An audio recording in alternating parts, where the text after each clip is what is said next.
السلام عليكم ورحمة الله وبركاته. إن الحمد لله نحمده ونستعينه من يهده الله فلا مضل له ومن يضلل فلا هادي له وأشهد أن لا إله إلا الله وحده لا شريك له وأشهد أن محمدا عبده ورسوله. أما بعد فأعوذ بالله من الشيطان الرجيم وكذلك جعلناكم أمة وسطا لتكونوا شهداء على الناس ويكون الرسول شهيدا عليكم شهيدا. وقال تعالى في موضع آخر وممن خلقنا أمة يهدون بالحق وبه يعدلون. عن أبي هريرة رضي الله عنه قال قال رسول الله صلى الله عليه وسلم بدأ الإسلام غريبا وسيعود كما بدأ فطوبى للغرباء. رواه مسلم. وفي رواية لأحمد بإسناد صحيح عن ابن مسعود رضي الله عنه قال قال رسول الله صلى الله عليه وسلم وهم الذين يصلحون ما أفسد الناس من بعد من سنتي. وعن ثوبان رضي الله عنه قال قال رسول الله صلى الله عليه وسلم لا تزال طائفة من أمتي ظاهرين على الحق لا يضرهم من خذلهم حتى يأتي أمر الله وهم كذلك. رواه مسلم. বাংলাদেশের রাজধানী ঢাকার বংশাল সমাজ কল্যাণ যুব সংসদ কর্তৃক আয়োজিত ওয়াজ মাহফিলের সম্মানিত সভাপতি, উপস্থিত দেশবরেণ্য উলামায়ে কেরাম, সম্মানিত অতিথিবৃন্দ, সুধী মণ্ডলী, সামনে উপবিষ্ট শ্রদ্ধেয় মুসলিম ভাতৃমণ্ডলী, আমার প্রাণপ্রিয় ছাত্র ও যুবক ভাইয়েরা এবং বিভিন্ন কাজে নিয়োজিত বাংলাদেশ সরকারের বিভিন্ন পর্যায়ের সদস্যবৃন্দ, সকলকে আজকের মাহফিলে আন্তরিক অভিনন্দন জানাচ্ছি এবং আল্লাহর কাছে দোয়া করছি আল্লাহ যেন আমাদের এই মাহফিলকে কবুল করে নেন, আমিন। যারা এই মাহফিলের আয়োজন করেছেন, সময়, শ্রম, অর্থ, মেধা, বুদ্ধি এবং সার্বিকভাবে সহযোগিতা করেছেন, দূর দূরান্ত থেকে এসে যারা আজকের সম্মেলনে হাজির হয়েছেন, আল্লাহ রাব্বুল আলামিন আমাদের আপনাদের সকলকে জান্নাতুল ফেরদাউসের মেহমান হিসাবে কবুল করে নিন, আমিন। আল্লাহ আমাদের উপর জাহান্নামকে হারাম করে দিন, আমিন। সম্মানিত ভাতৃমণ্ডলী, আহলে হাদিসদের পরিচয়, দায়িত্ব, কর্তব্য এ বিষয়ে আপনাদের সামনে আলোচনা পেশ করব ইনশাআল্লাহ। ওমা তাওফীকি ইল্লা বিল্লাহ আলাইহি তাওয়াক্কালতু ওয়া ইলাইহি উনীব। আপনারা যারা বিভিন্ন জায়গায় ছড়িয়ে ছিটিয়ে আছেন তাদেরকে শান্তভাবে বসার জন্য বিনীত আহ্বান জানাচ্ছি।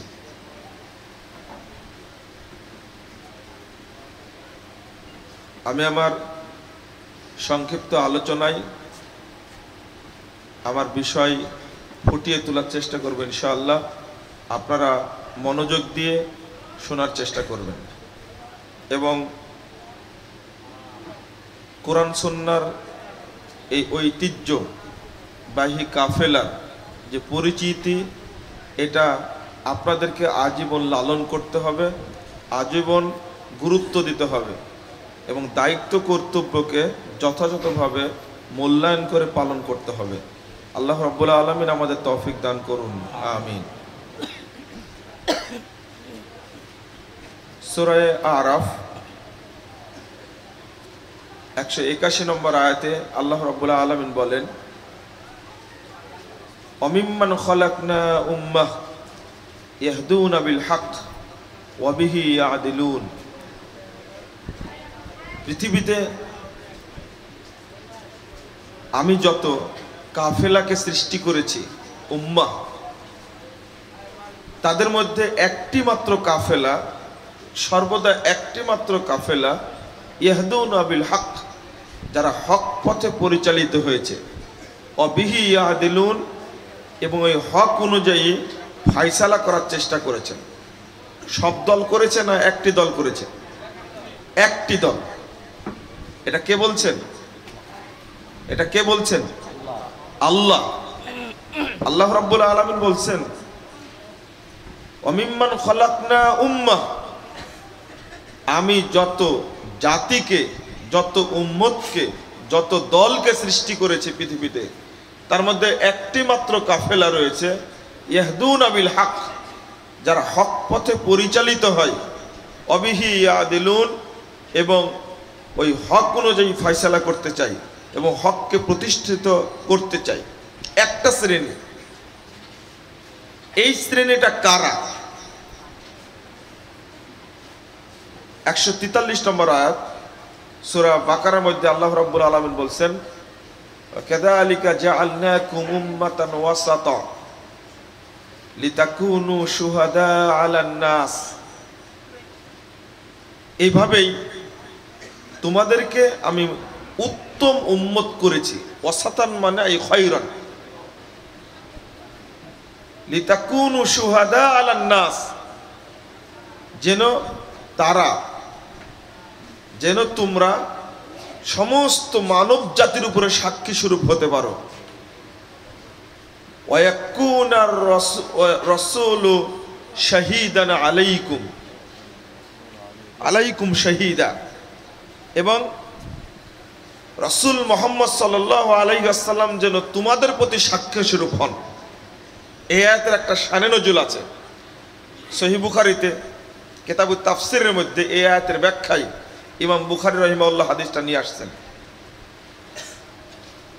এই উম্মত পৃথিবীর সমস্ত উম্মতের সাক্ষী হবেন কিভাবে? কিভাবে সাক্ষী স্বরূপ হবেন? মুহাম্মদুর রাসূলুল্লাহ সাল্লাল্লাহু আলাইহি ওয়াসাল্লাম বলছেন, কাল কিয়ামতের মাঠে নূহ আলাইহিস সালাতু ওয়াস সালামকে জিজ্ঞেস করবেন, তুমি কি দাওয়াত দিয়েছিলে তোমার কওমকে? নূহ আলাইহিস সালাম বলবেন, জি আমি দাওয়াত দিয়েছিলাম।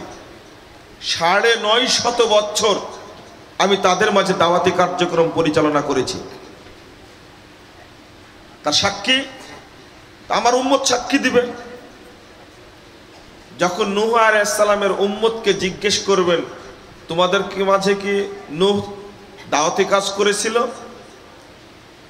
মা জা নূহুন ওয়ালা নাজির, নূহ আলাইহিস সালামের উম্মত কওম এত বড় মুনাফিক, এত বড় গাদ্দার, আল্লাহর সামনে জবাব দিবে যে না, নূহ তো দূরের কথা, আমাদের কাছে কোনো ভয় প্রদর্শনকারী আসেনি। কি এটা কি ঠিক বললো না মিথ্যা বললো? মিথ্যা বললো। এবার আল্লাহ রাব্বুল আলামিন নূহ আলাইহিস সালামকে বলবেন, নূহ তুমি যে যাওনি এটা তার প্রমাণ তোমার কম সাক্ষী দিচ্ছে। এখন তোমার বাঁচার পথ কি? তোমার পক্ষে সাক্ষী দিবে কে? আল্লাহু আকবার। তখন নূহ আলাইহিস সালাতু ওয়াস সালাম বলবেন, ইয়াশহাদু মুহাম্মাদুন ওয়া উম্মাতুহু, আমার পক্ষে সাক্ষী দান করবেন শেষ নবী মুহাম্মদ সাল্লাল্লাহু আলাইহি সাল্লাম এবং তার উম্মত। বলুন আলহামদুলিল্লাহ।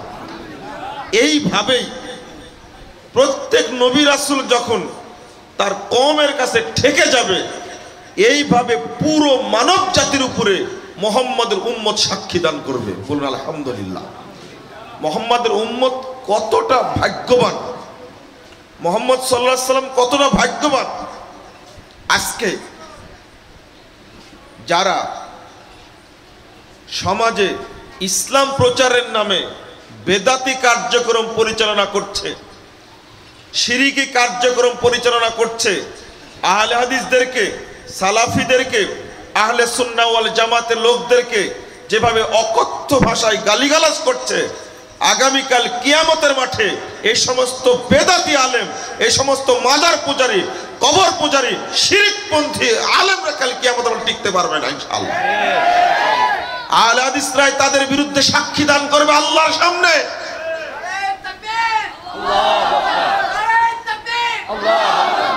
উপায় থাকবে না, বাঁচার কোনো পথ থাকবে না কাল কিয়ামতের মাঠে।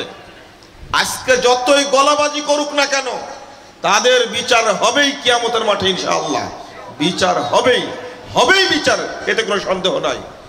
কারণ ওই হাদিস তো আপনারা জানেন, মুহাম্মদুর রাসূলুল্লাহ সাল্লাল্লাহু আলাইহি ওয়াসাল্লাম বলছেন, ইন্নী ফারাতুকুম আলাল হাউদ, 974 পৃষ্ঠায় বর্ণিত হয়েছে, দ্বিতীয় খণ্ডের সহিহ বুখারীর মধ্যে এসেছে, ইন্নী ফারাতুকুম আলাল হাউদ। সাহাবীরা, আমি আগেই কাউসারের দ্বারে তোমাদের জন্য চলে যাব, আমি অভ্যর্থনা জানাবো। মানমার আলাইয়া শারিবা ওমান শারিবা লাম ইয়াদমা আবাদা, যে আমার কাছ দিয়ে অতিক্রম করবে সে কাউসারের পানি পান করবে। ওমান শারিবা লাম ইয়াদমা আবাদা, যে ব্যক্তি একবার পানি পান করবে 50,000 বছরের লম্বা দিনে আর পিপাসা লাগবে না। লাইরাদান নালাইয়া কম, ইতিমধ্যেই অনেকগুলো দল আমার সামনে চলে আসবে। কত বেহায়া, দুনিয়াতেও ছিল বেহায়া, দুনিয়াতেও ধান্দাবাজি করেছে, দুনিয়াতেও উম্মতের সঙ্গে, জাতির সঙ্গে, মানুষের সঙ্গে, জনসাধারণের সঙ্গে প্রতারণা করেছে। কাল কিয়ামতের মাঠে এই সমস্ত বেদাতি দলগুলো আল্লাহর নবীর কাছে পানি পান করতে যাবে। এদের লজ্জা শরম আছে? রাসূল সাল্লাল্লাহু আলাইহি ওয়াসাল্লাম বলছেন, আমার কাছে যাওয়া মাত্রই সুম্মা ইউহালু বাইনি ওয়া বাইনাহুম, আমার মাঝে এবং তাদের মাঝে আল সৃষ্টি করে দেওয়া হবে, দেওয়াল সৃষ্টি করে দেওয়া হবে।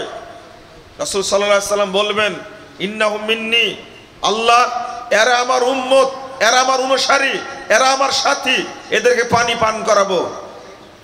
সহিহ মুসলিমে এসেছে, উসাইহাবি উসাইহাবি, আল্লাহর নবী চিৎকার করবেন, আল্লাহ এরা আমার অনুসারী, এরা আমার সাথী, এরা আমার উম্মত, আমি এদেরকে পানি পান করাবো, আল্লাহ তুমি বাধা দিও না।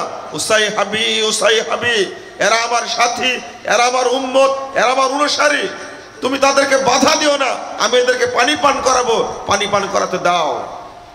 আল্লাহ রাব্বুল আলামিন মুহাম্মদ সাল্লাল্লাহু আলাইহি ওয়াসাল্লামকে বলবেন, ইন্নাকা লা তাদরি মা আহদাসু বাদাক, মুহাম্মদ আপনি জানেন না আপনার মৃত্যুর পরে এরা কত বেদাতি আমল করেছে। এই তথ্য আল্লাহর নবী সাল্লাল্লাহু আলাইহি ওয়াসাল্লাম শোনা মাত্রই তাদেরকে বলবেন, সুহকান সুহকান লিমান গায়্যারা বাদি, দূর হও দূর হও, যারা আমার মৃত্যুর পরে আমার শরীয়তকে পরিবর্তন করেছো, বেদাতি আমল দ্বারা আমার শরীয়তকে ঢেকে দিয়েছো, আমার শরীয়তকে, আমার সুন্নাতকে, আমার রেখে আসা দিনকে তোমরা পরিবর্তন করে দিয়েছো, তারা ধ্বংস হও, তারা ধ্বংস হও, তারা দূর হও। কাল কিয়ামতের মাঠে এই সমস্ত ভ্রান্ত আলেম, এই সমস্ত ভ্রান্ত দল টিকতে পারবে না। এটা স্পষ্ট, বাঁচার কোনো সুযোগই থাকবে না। বন্ধুরা আমার, আমি যেটা আপনাদের কাছে ইঙ্গিত দিতে চাচ্ছি সেটা হলো, এক শ্রেণীর মানুষই কেবল হকের পথে প্রতিষ্ঠিত থাকবে, হাজারো মানুষ প্রতিষ্ঠিত থাকবে না। অসংখ্য পথের মাঝে একটি পথ হবে সিরাতে মুস্তাকিম, ওই পথের অনুসারী হতে হবে। অসংখ্য দলের মাঝে একটি দল হবে জান্নাতি, অসংখ্য কাফেলার মাঝে, অসংখ্য ফেরকার মাঝে একটি মাত্র দল হবে জান্নাতি। ওই জান্নাতের পথেই, ওই সিরাতে মুস্তাকিমের পথে আমাদের প্রতিষ্ঠিত থাকতে হবে ইনশাআল্লাহ। বন্ধুরা আবার শুনুন, রাসূল সাল্লাল্লাহু আলাইহি ওয়াসাল্লাম বুঝাচ্ছেন একদিন, মুসনাদে আহমদ 4142 নম্বর হাদিস, ইবনে মাসউদ রাদিয়াল্লাহু আনহু বলছেন, খত্তালা রাসূলুল্লাহ সাল্লাল্লাহু আলাইহি ওয়াসাল্লাম খত্তা, রাসূল সাল্লাল্লাহু আলাইহি ওয়াসাল্লাম একদিন একটা দাগ টানলেন, টেনে বলছেন, সোজা দাগ টানার পরে বলছেন হাদা সাবিলুল্লাহ, এই সোজা দাগটা হলো আল্লাহর রাস্তা। ওয়াখাত্তা খুতুতান আন ইয়ামিনিহি ওয়ান শিমালি, অথবা ডানে অনেকগুলো দাগ টানলেন, বামে অনেকগুলো দাগ টানলেন। এর দাগ টানার পরে বলছেন ওয়া হাযিহি সুবুলুন আলা কুল্লি সাবিল শাইতান ইয়াদউ ইলাই। সাহাবীরা শুনে রাখো, এইগুলো কিন্তু এক একটা পথ। এই সিরাতে মুস্তাকিমের পাশাপাশি যে সমস্ত পথ তৈরি হয়েছে, প্রত্যেক পথে শয়তান বসে আছে। ইয়াদউ ইলাইহি, শয়তান তার দিকে ডাকছে। বলুন নাউজুবিল্লাহ। এরা কারা? এরা জিন শয়তান না আলেম শয়তান? এরা মানুষ শয়তান, আলেম শয়তান এরা। সহিহ বুখারীর 2য় খণ্ডের 1049 পৃষ্ঠায় মুহাম্মদ সাল্লাল্লাহু আলাইহি ওয়াসাল্লাম ব্যাখ্যা দিয়েছেন। আল্লাহ রাসূল বলেছেন দুআতুন আলা আবওয়াবে জাহান্নাম, অসংখ্য দায়ী, অসংখ্য আলেম, অসংখ্য দায়ী, অসংখ্য আলেম, অসংখ্য হুজুর, অসংখ্য খতিব, তারা জাহান্নামের দরজায় দাঁড়িয়ে থেকে মানুষকে আহ্বান জানাবে, এই দিকে আসো, এই দিকে আসো। মানে আজাবাহুম ইলাইহা, এই সমস্ত আলেমদের ডাকে যারা সাড়া দিবে, কদাফুহু ফিহা, ওই সমস্ত আলেমরা তাদেরকে ধরে জাহান্নামের মধ্যে নিক্ষেপ করবে। এটা আলেমদের বৈশিষ্ট্য। রাসূল সাল্লাল্লাহু আলাইহি সাল্লামকে হুযায়ফা বলছেন সিফহুম লানা ইয়া রাসূলুল্লাহ, আল্লাহ রাসূল তাদের পরিচয় ব্যক্ত করুন, তারা কারা, তাদের পরিচয় বলুন। রাসূল সাল্লাল্লাহু আলাইহি সাল্লাম বললেন অহুম মিন জিলদাতিনা ওয়া ইয়াতাকাল্লামুনা বিআলসিনাতিনা। সাহাবীরা শুনো, পরিচয় কি বলবো? তারা আমাদের মতোই চামড়ার মানুষ হবে, তারা আমাদের ভাষায় কথা বলবে, কথাও হবে সুন্দর, দেখতেও সুন্দর হবে। সহিহ মুসলিমে আসছে কুলুবুহুম কুলুবুশ শায়াতিন ফি জুসমানিন, মানুষ রূপী দেহের মধ্যে অন্তরটা হবে তাদের শয়তানের অন্তর। যারা ওই ভ্রান্ত পথে বসে আছে তারা কি জিন শয়তান না আলেম শয়তান? আলেম শয়তান, শয়তান। আল্লাহ রাব্বুল আলামিন নিজেই বলছেন সূরা ফুরকান 27, 28, 29 নম্বর আয়াত খুলে দেখবেন। আল্লাহ রাব্বুল আলামিন ওখানে একটা বাক্য উল্লেখ করেছেন ওয়া কানা শাইতানু লিল ইনসানি খাযিলা। মানুষ রূপী যারা মাশায়েখ মাবুদ, যারা হুজুর নামের মাবুদ, আলেম নামের যারা ঠাকুর, যারা যাদেরকে মানুষ ভক্তি করে, সেজদা করে, এই সমস্ত মাশায়েখ, দরবেশ, এই সমস্ত বুজুর্গ, তারা হলো শয়তান, মানুষের জন্য ক্ষতিকর। এটা আল্লাহ রাব্বুল আলামিন বলে দিয়েছেন। আমি এই হাদিসটা বলে আপনাদের বুঝাতে চাইলাম সিরাতে মুস্তাকিম কয়টা? একটা। জান্নাতের পথ কয়টা? একটা না হাজারটা? সমস্ত পথ বর্জন করে সিরাতে মুস্তাকিম, এই হাদিসটা উল্লেখ করার পরে রাসূল সাল্লাল্লাহু আলাইহি ওয়াসাল্লাম দলিল পেশ করছেন। সূরা আনআম 153 নম্বর আয়াতটা পাঠ করে বলছেন ওয়া ফাওয়াদা ওয়াদা ইয়াদাহুল ইয়ামনা আলাল আওসাত, সোজা রেখাটি, লম্বা রেখাটি সিরাতে মুস্তাকিমের উপরে তার ডান হাত রেখে বলছেন ওয়া আন্না হাযা সিরাতি মুস্তাকিমা, নিশ্চয় এই সোজা রাস্তাটি আমার রাস্তা, আমার পথ। ফাত্তাবিউহু, তোমরা এই পথের অনুসরণ করবে। ওয়ালা তাত্তাবিউস সুবুল, অন্যান্য কোন পথে অনুসরণ করো না। ফাতাফাররাকা বিকুম আন সাবিলি, যদি এই সোজা রাস্তাটি ছাড়া অন্য রাস্তার অনুসরণ করো তোমরা অবশ্যই অবশ্যই পথভ্রষ্ট হবে, পথভ্রান্ত হবে, তোমরা জান্নাতের পথ থেকে বিচ্যুত হবে। রাসূল সাল্লাল্লাহু আলাইহি ওয়াসাল্লাম এই কথা বল, এই আয়াত পেশ করার পরে শেষে বলেছেন যালিকুম ওয়াসাকুম বিহি লাআল্লাকুম তাত্তাকুন। আল্লাহ রাব্বুল আলামিন তোমাদের প্রতি ওসিয়ত করছেন তোমরা কোন পথ অবলম্বন করবে, সেক্ষেত্রে যেন সতর্কতা অবলম্বন করো। কোন পথে চলবে সেই পথে চলার ব্যাপারে তোমরা যেন সতর্ক অবলম্বন করো। আজকে আমরা সিরাতে মুস্তাকিমের জন্য সতর্কতা অবলম্বন করি না। এমনকি গোটা বাংলাদেশে ইহুদি খ্রিস্টানদের চক্রান্তের কারণে, ইহুদি খ্রিস্টানদের যারা দালাল, মুসলিম হিসাবে যারা জন্মগ্রহণ করার পরে ইহুদি খ্রিস্টানদের দোসর সেজেছে, ইহুদি খ্রিস্টানদের দালাল সেজেছে, তাদের তৎপরতায়, তাদের প্ররোচনায়, তাদের ষড়যন্ত্রে তারা জাল হাদিস তৈরি করেছে। ইমামের পিছনে সূরা ফাতিহা পড়া যাবে না। আল্লাহর নবী বলছেন লা সালাতা লিমান লাম ইয়াকরা বিফাতিহাতিল কিতাব। সহিহ বুখারীর 756 নম্বর হাদিস। রাসূল সাল্লাল্লাহু আলাইহি সাল্লাম বলেছেন, যে ব্যক্তি সালাতে সূরা ফাতিহা পাঠ করে না তার সালাত নেই, তার সালাত হয় না। এই হাদিস থাকার পরেও সূরা ফাতিহা তারা পাঠ করে না। গোটা বাংলাদেশের মানুষের অবস্থা তাই, তারা সূরা ফাতিহা পাঠ করে না, ইহদিনাস সিরাতাল মুস্তাকিম বলতেও পারে না, তারা সিরাতে মুস্তাকিমের সদস্য হতে পারে না। তাদের দ্বারা সিরাতে মুস্তাকিমে চলা সম্ভব হবে না, তারা আল্লাহর কাছে চায় না। সালাত কেন হয় না? তার মৌলিক দুইটা কারণ হলো, সূরা ফাতিহার প্রথম অংশ হলো তাওহীদের স্বীকৃতি, শ্রেষ্ঠ ইবাদত হলো সালাত, সবচেয়ে মনোযোগ দেওয়ার ইবাদত হলো সালাত। এই সালাত যদি তাওহীদের স্বীকৃতি দিয়ে শুরু না হয় এবং সিরাতে মুস্তাকিমের উপরে প্রতিষ্ঠিত না হয়ে যদি না হয়, তাহলে এই সালাত কবুল হবে না। ইহুদি খ্রিস্টানদের ষড়যন্ত্র কেন বললাম? হাদিসগুলো শুনলে আশ্চর্য হবেন। মুসনাদে আব্দুর রাজ্জাকের মধ্যে এসেছে 1831 নম্বর হাদিস, 32, 33, 34 নম্বর হাদিস। একটা হাদিস বর্ণিত হয়েছে, যে ব্যক্তি ইমামের পিছনে সূরা ফাতিহা পড়বে তার মুখে মাটি নিক্ষেপ করো, যে ব্যক্তি ইমামের পিছনে কিরাত পড়বে তার মুখে আগুন নিক্ষেপ করো, যে ব্যক্তি ইমামের পিছনে সূরা ফাতিহা পড়বে তার মুখে পাথর নিক্ষেপ করো, যে ব্যক্তি ইমামের পিছনে সূরা ফাতিহা পড়বে তার মুখে মদের বোতল মারো। এইগুলো কি মুসলমানরা তৈরি করেছে? এইগুলো মুসলমানদের তৈরি করা হাদিস না, এগুলো ইহুদি খ্রিস্টানদের যারা দোসর, যারা দালাল, মুসলমানদেরকে পথভ্রষ্ট করার জন্য এই দলিলগুলো তৈরি করেছে তারা।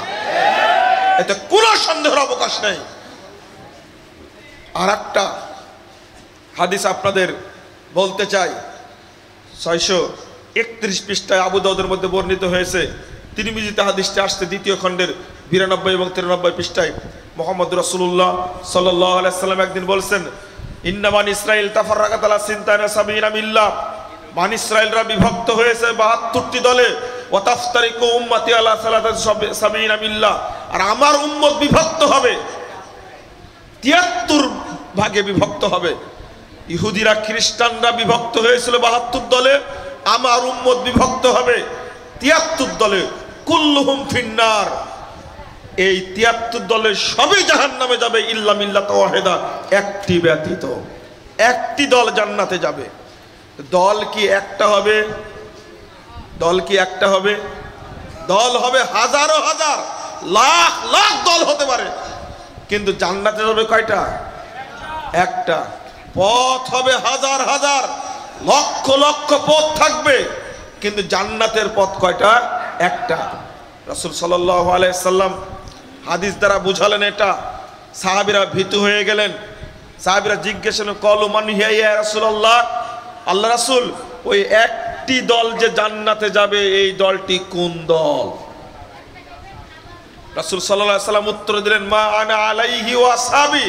মুস্তাদরাকে হাকিম 4444 নম্বর হাদিসের মধ্যে এসেছে, 444 নম্বর হাদিসের মধ্যে এসেছে, মা আনা আলাইহিল ইয়াউমি ওয়া আসহাবি, আজকের দিনে আমি এবং আমার সাহাবীরা যে পথে আছি এই পথে যারা থাকবে তারাই হলো জান্নাতি। বলুন আলহামদুলিল্লাহ।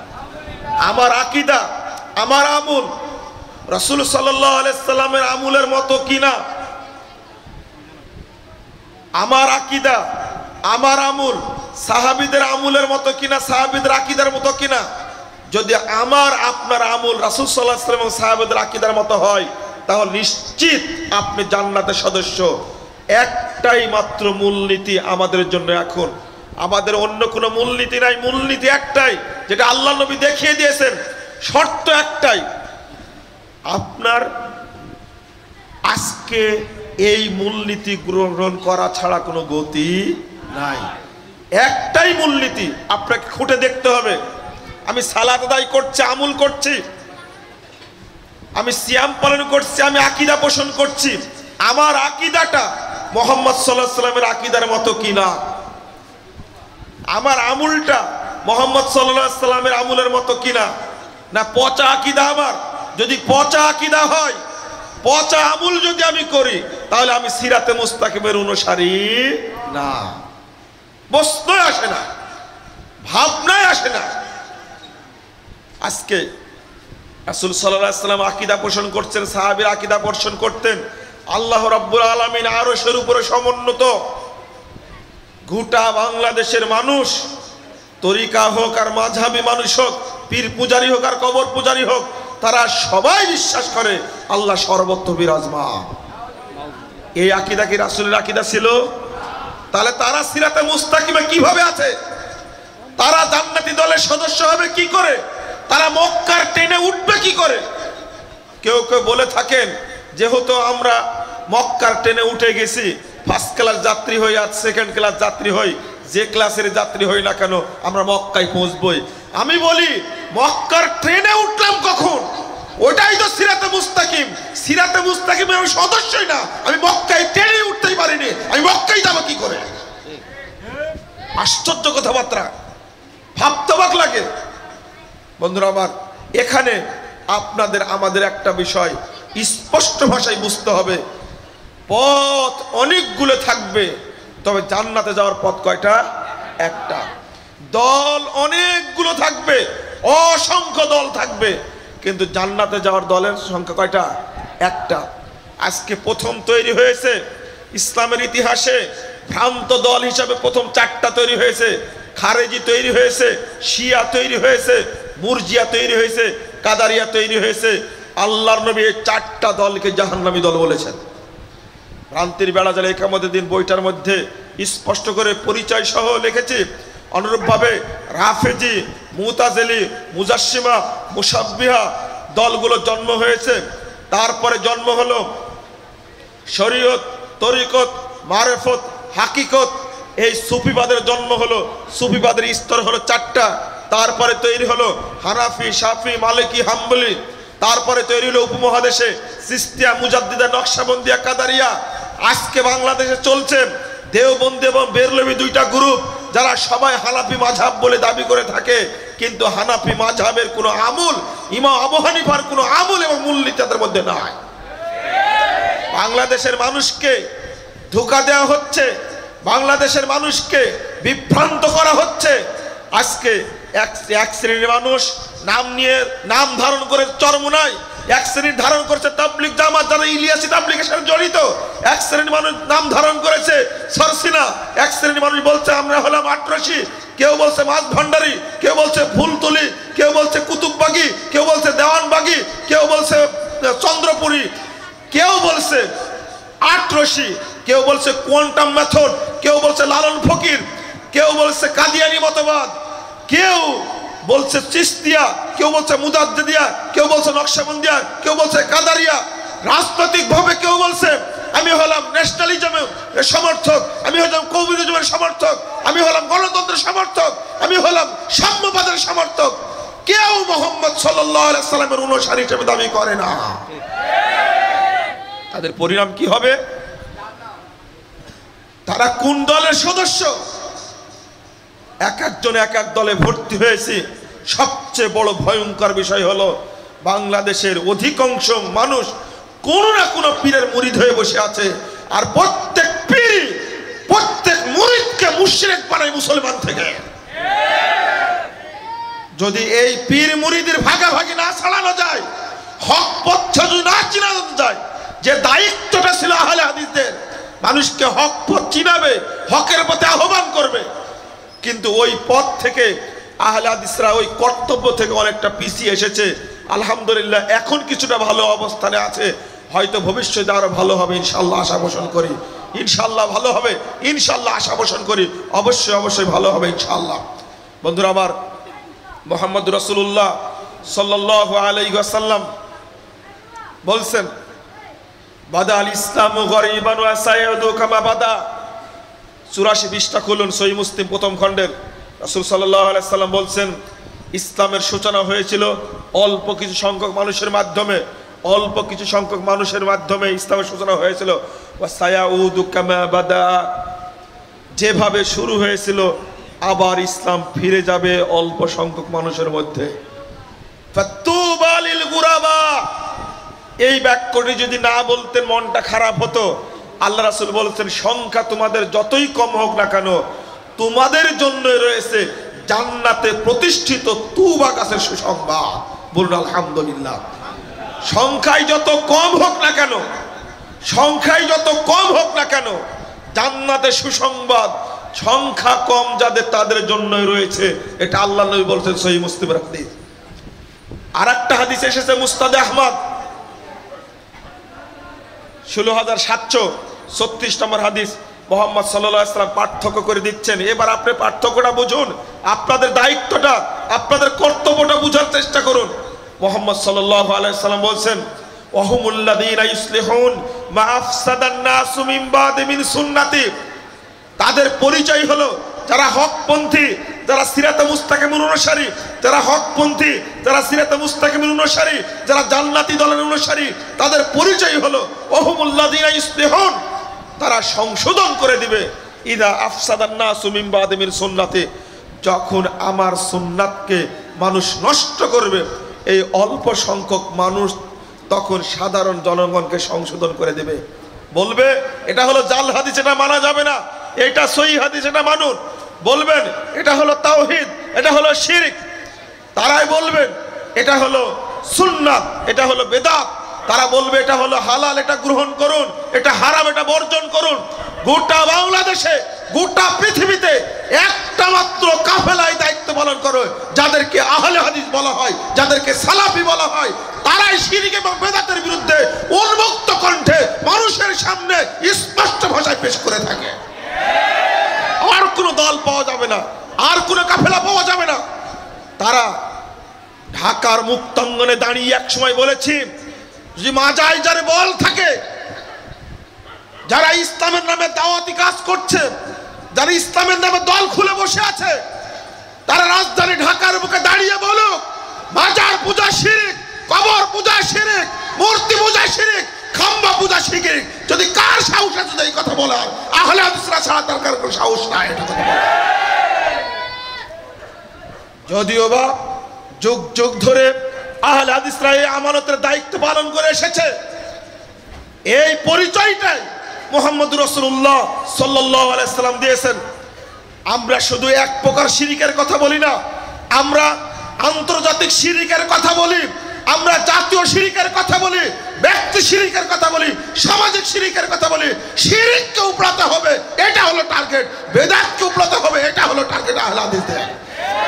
মুহাম্মদ রাসূলুল্লাহ সাল্লাল্লাহু আলাইহি সাল্লাম যখন কাবা ঘরে ঢুকলেন, আল্লাহ রাসূল সাল্লাল্লাহু আলাইহি ওয়াসাল্লাম সম্পর্কে ইবনে মাসউদ বলছেন, ৩৩৬ পৃষ্ঠার হাদিস, সহিহ বুখারী প্রথম খণ্ড খুলুন।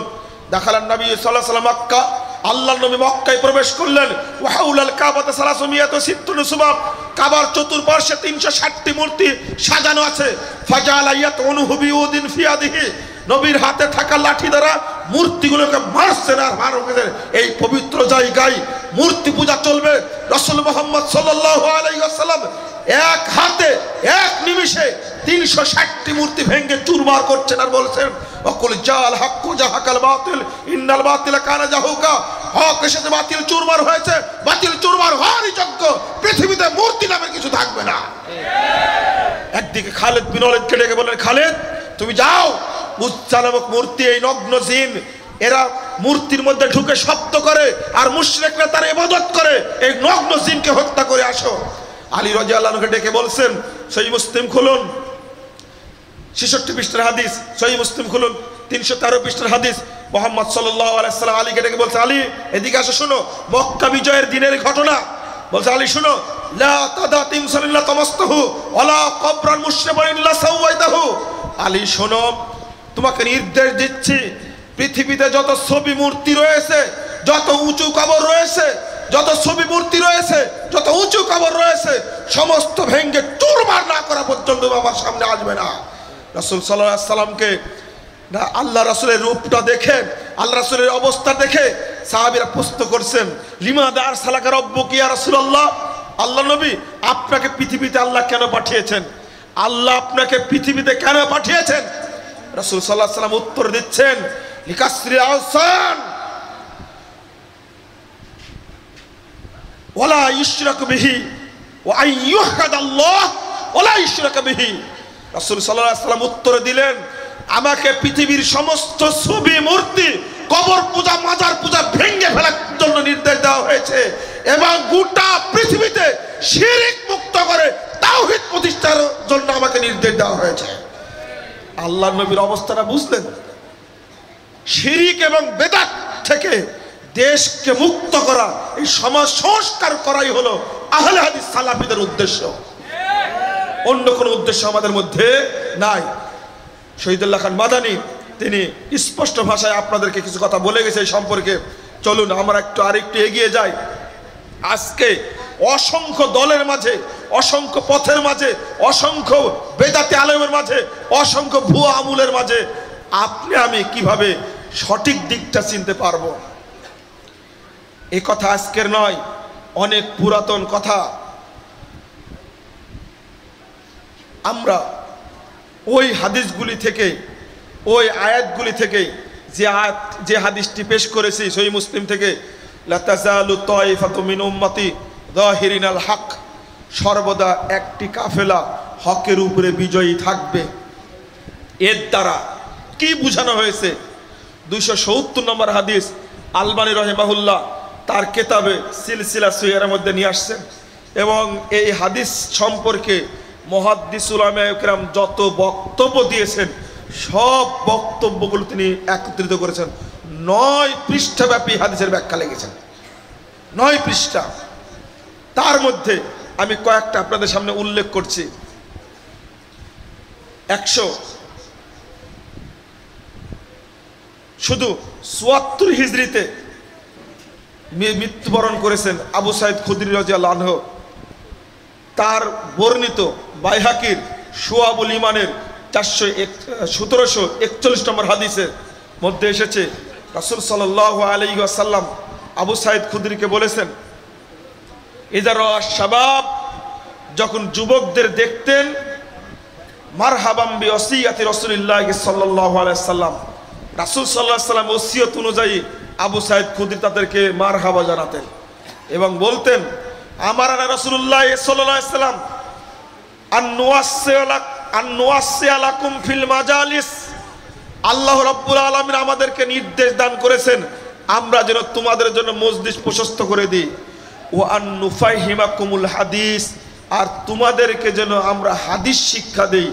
কারণ ফাইন্নাকুম খুলুফুনা ওয়া আহলুল হাদিস বাদানা, কারণ তোমরা হলে আমাদের পরবর্তী উত্তরসূরি এবং পরবর্তী আহলুল হাদিস। এই হাদিসের অনেকেই কিলোকাল বলতে চায়, হাদিসকে অনেকে জয়ীফ বলতে চায়। এর মধ্যে হারুন আবদি নামে একজন সাহাবী আছে। তাই এই হাদিসের সাক্ষী আছে ইবনু মাজার মধ্যে, 243 নম্বর হাদিস ইবনু মাজার মধ্যে এসেছে। এই হাদিসের সাক্ষী থাকার কারণে হাদিসের সনদ হাসান, যেটা আলবানী রাহিমাহুল্লাহ 270 নম্বর হাদিসের পর্যালোচনায় উল্লেখ করেছেন। যার সাক্ষী আছে মুস্তাদরাকে হাকিমের মধ্যে 381 নম্বর হাদিসের মধ্যে পাওয়া যাবে। বন্ধুরা আমার, এখান থেকে স্পষ্ট একটা দলিল পেলাম, এক শ্রেণীর মানুষ আহলে হাদিস পরিচয় দিয়ে কুরআন এবং সুন্নাহর দাওয়াতি কাজ করবে। সহিহ মুসলিম 27 নম্বর হাদিসটা খুলুন। মুহাম্মদ বিন সিরিন একজন তাবেঈ, তিনি বলছেন, লাম ইয়াকুনু ইয়াসআলুনা আনিল ইসনাদ, আগে সনদ সম্পর্কে জিজ্ঞেস করা হতো না। ফালাম্মা ওয়াকাতিল ফিতনা, যখন ফিতনার যুগ আসলো, বেদাতি যুগ আসলো, বেদাতি কাফেলার যুগ আসলো, ক্বালু সাম্মু লানা রিজালাকুম, তখন মানুষরা বলতো, তোমরা কাদের পক্ষ থেকে হাদিস বর্ণনা করছো এটা আমাদের কাছে বলো। আইয়ুনদারু ইযা কানা মিন আহলিস সুন্নাহ ফায়ুখাযু হাদিসুহুম, তারা যদি আহলে সুন্নাতের অন্তর্ভুক্ত হতেন তাহলে তাদের হাদিস গ্রহণ করা হতো। ওয়াইন কানু মিন আহলিল বিদঈ, যদি তারা বেদাতপন্থী হতো তাহলে তাদের হাদিস গ্রহণ করা হতো না। তাহলে আহলে সুন্নাহ শব্দটা পাওয়া গেল হাদিস থেকে, আহলে হাদিস শব্দটা পাওয়া গেল হাদিস থেকে। মুহাম্মদ রাসূলুল্লাহ সাল্লাল্লাহু আলাইহি ওয়াসাল্লাম বলছেন, হকপন্থী কারা? ওয়াহিয়াল জামাআহ, 631 পৃষ্ঠার হাদিস আবু দাউদের মধ্যে আসছে, আহলুস সুন্নাহ ওয়াল জামাআহ, এই দুইটা হলো হাদিসের শব্দ। আহলে হাদিস হলো হাদিসের শব্দ, আসহাবুল হাদিস এটা মুহাদ্দিস উলামায়ে কেরামের শব্দ। এটা বললাম তাবি বিদ্যানী মুহাম্মদ বিন সিরিনের কথা। ইমাম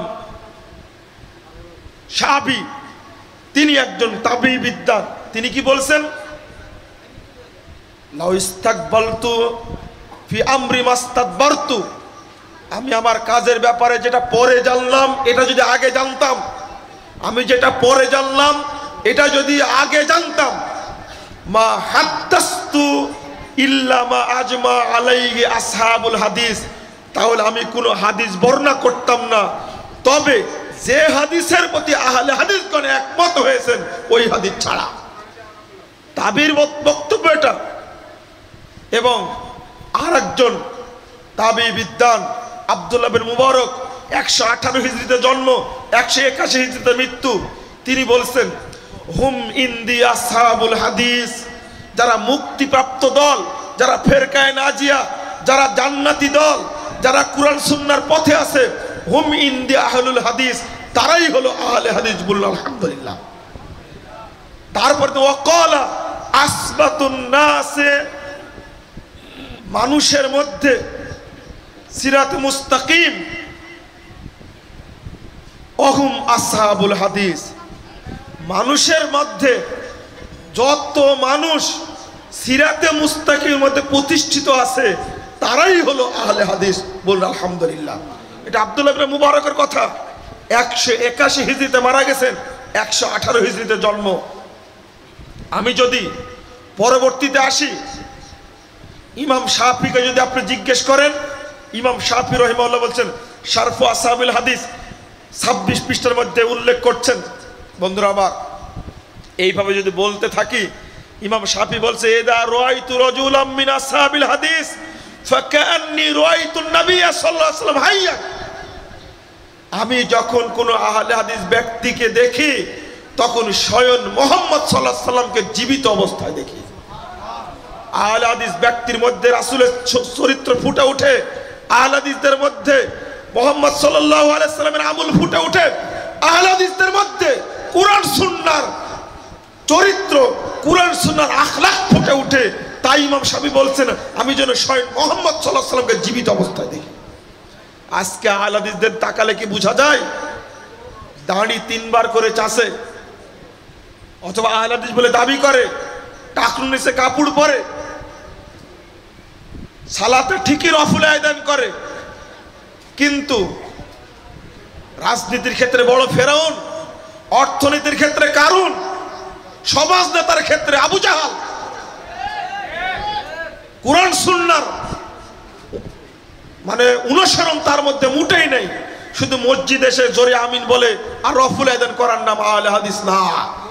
আহলে হাদিস হলো ব্যক্তি জীবন, পারিবারিক জীবন, সামাজিক জীবন, রাষ্ট্রীয় জীবন, অর্থনৈতিক জীবন, সার্বিক ক্ষেত্রে মুহাম্মদ সাল্লাল্লাহু আলাইহি ওয়াসাল্লামকে মডেল হিসেবে গ্রহণ করার নাম হলো আহলে হাদিস। বন্ধুরা আমার, চলুন ইমাম আহমদ বিন হাম্বলকে যদি আপনি জিজ্ঞেস করেন, ইমাম শাফি মারা গেছেন 204 হিজরিতে, জন্ম নিয়েছিলেন 150 হিজরিতে। সেই যুগের কথা বললাম। ইমাম আহমদ বিন হাম্বলের জন্ম 140 হিজরি, 164 হিজরি, মৃত্যু 241 হিজরি। তাকে জিজ্ঞেস করা হলো 73টি দলের সবগুলোই জাহান্নামে যাবে, একটি ব্যতীত, ওই দল কোনটি? তিনি জবাব দিচ্ছেন, ইল্লাম ইয়াকুনু আসহাবুল হাদিস ফালা আদ্রি মানহুম, যদি তারা আহলে হাদিস না হন তারে কোন দল সেটা আমি জানি না। বলুন আলহামদুলিল্লাহ। এই কথাগুলি হকপন্থীদের সম্পর্কে বলে গেছেন মুহাদ্দিস উলামায়ে কেরাম। পৃথিবীর আর কোন দলের নাম তারা উল্লেখ করেননি। খারিজির কথা উল্লেখ করেননি, মুরজিয়ার কথা উল্লেখ করেননি, শিয়ার কথা উল্লেখ করেননি, কাদারিয়ার কথা উল্লেখ করেননি, রাফেজির কথা উল্লেখ করেননি, মুতাজিলির কথা উল্লেখ করেননি, মুশাব্বিহার কথা উল্লেখ করেননি, আশারিয়ার কথা উল্লেখ করেননি, ইসমাইলের কথা উল্লেখ করেননি, হানাফির কথা উল্লেখ করেননি, মালিকি, শাফি, হাম্বলির কথা উল্লেখ করেননি, সুফিবাদের কথা উল্লেখ করেননি, সিস্তিয়ার কথা উল্লেখ করেননি, মুজাদ্দিদের কথা উল্লেখ করেননি, নকশবন্দির কথা উল্লেখ করেননি, কাদিয়ানের কথা উল্লেখ করেননি। সব মুহাদ্দিস উল্লেখ করেছেন আহলে হাদিসরাই হলেন হকপন্থী, সালাফিরাই হলেন হকপন্থী। বলুন আলহামদুলিল্লাহ।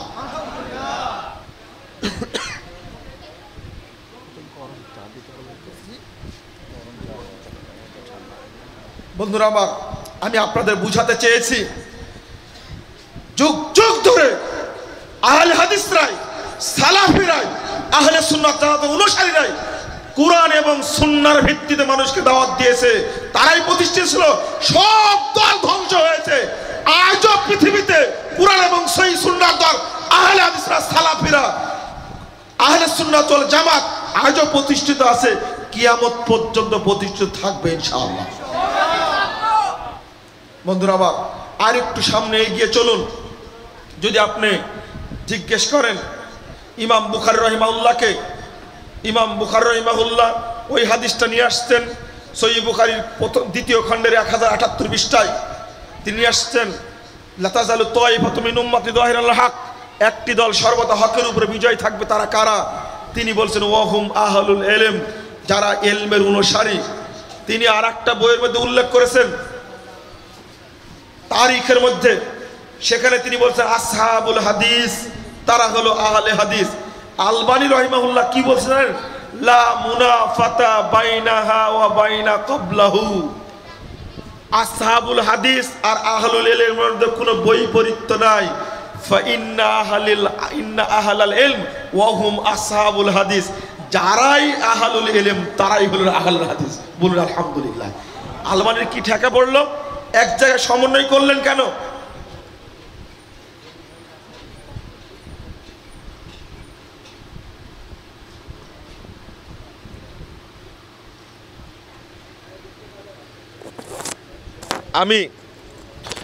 আমি বেশি রিফারেন্স যদি পেশ করতে যাই তাহলে আমার সময় অনেক চলে যাবে। আমি ধারাবাহিক শুরু করেছি রাসূল সাল্লাল্লাহু আলাইহি ওয়াসাল্লামের যুগ থেকে নিয়ে এ যাবৎ পর্যন্ত। আমি সংক্ষেপে আর 2-3টা রিফারেন্স আপনার সামনে পেশ করব। এই পেশ করার মাধ্যমে আমি আমার বক্তব্য ইতি করব। শেষে দায়িত্ব এবং কর্তব্য সম্পর্কে কয়েকটা কথা বলবো ইনশাআল্লাহ। 375 হিজরির কথা বলি এবার। তার আগে বলার দরকার 161 হিজরিতে জন্ম, 234 হিজরিতে মৃত্যু। 161 হিজরিতে জন্ম, 234 হিজরিতে মৃত্যু। ইমাম বুখারীর উস্তাদ শেখ আলী ইবনুল মাদানী তিনি বলছেন, ভালো করে শুনে রাখুন, ওয়া হুম আহলুল হাদিস আল্লাযীনা ইয়াতাহাদুনা মাযাহিবার রাসূল, যারা মুক্তিপ্রাপ্ত দল তারা হলো আহলুল হাদিস। ইমাম বুখারীর শিক্ষক বলছেন 161 হিজরিতে জন্ম, 234 হিজরিতে মৃত্যু। তিনি বলছেন ওয়া হুম আহলুল হাদিস, তারা হলো আহলে হাদিস আল্লাযীনা ইয়াতাহাদুনা মাযাহিবার রাসূল, যারা রাসূল সাল্লাল্লাহু আলাইহি ওয়াসাল্লামের পথকে আঁকড়ে ধরে থাকবে। ওয়া ইয়াদুব্বুনা আনিল ইলম, যখন কুরআন সুন্নাহর উপরে আক্রমণ আসে তখন তারা তাকে প্রতিরোধ করে থাকে। লাউলাহুম, যদি আহলে হাদিসরা পৃথিবীতে না থাকতো, লাম নাজিদানিল মুতাজিলা ওয়ার রাফিদা ওয়াল জাহমিয়া ওয়া আহলিল ইরজায়ে ওয়ার রায়ে শাইয়্যাম মিনাস সুনান, আহলে হাদিসরা যদি পৃথিবীতে না থাকতো, মুরজিয়া বলো, জাহমিয়া বলো, মুতাজিলা বলো, আরো যত ইসলামের নামে দল রয়েছে, তাদের কারো পক্ষ থেকে কখনো একটা সুন্নাত আশা করা যেত না। সবাই সুন্নাতের ঘাতক। আজকে বাংলার বুকে সহিহ বুখারীর হাদিসকে পরিবর্তন করে প্রকাশ করা হচ্ছে। আজকে আবু দাউদের হাদিসকে পরিবর্তন করা হচ্ছে। আবু দাউদ থেকে হাদিস তুলে দিয়ে প্রিন্ট করা হচ্ছে মানুষকে বিভ্রান্ত করার জন্য। আহলে হাদিসরা ছাড়া যত বেজাতি দল আছে সবই হলো কুরআন এবং সুন্নাহর শত্রু। তারা কুরআন এবং সুন্নাহকে ওরা কুরে কুরে খেয়ে মানুষের মধ্যে থেকে উৎখাত করতে চায়। তবে আমি বলে থাকি, কিয়ামত পর্যন্ত চ্যালেঞ্জ, পৃথিবীতে যদি আনাচে কানাচে কোন এক প্রান্তে একজন সালাফিজন থাকে, একজন আহলে হাদিস যদি থাকে, একজন আহলে সুন্নাত ওয়াল জামাতের লোক যদি থাকে, বেদাতীদের এই কারচুপিকে প্রতিরোধ করবেই ইনশাআল্লাহ করবে।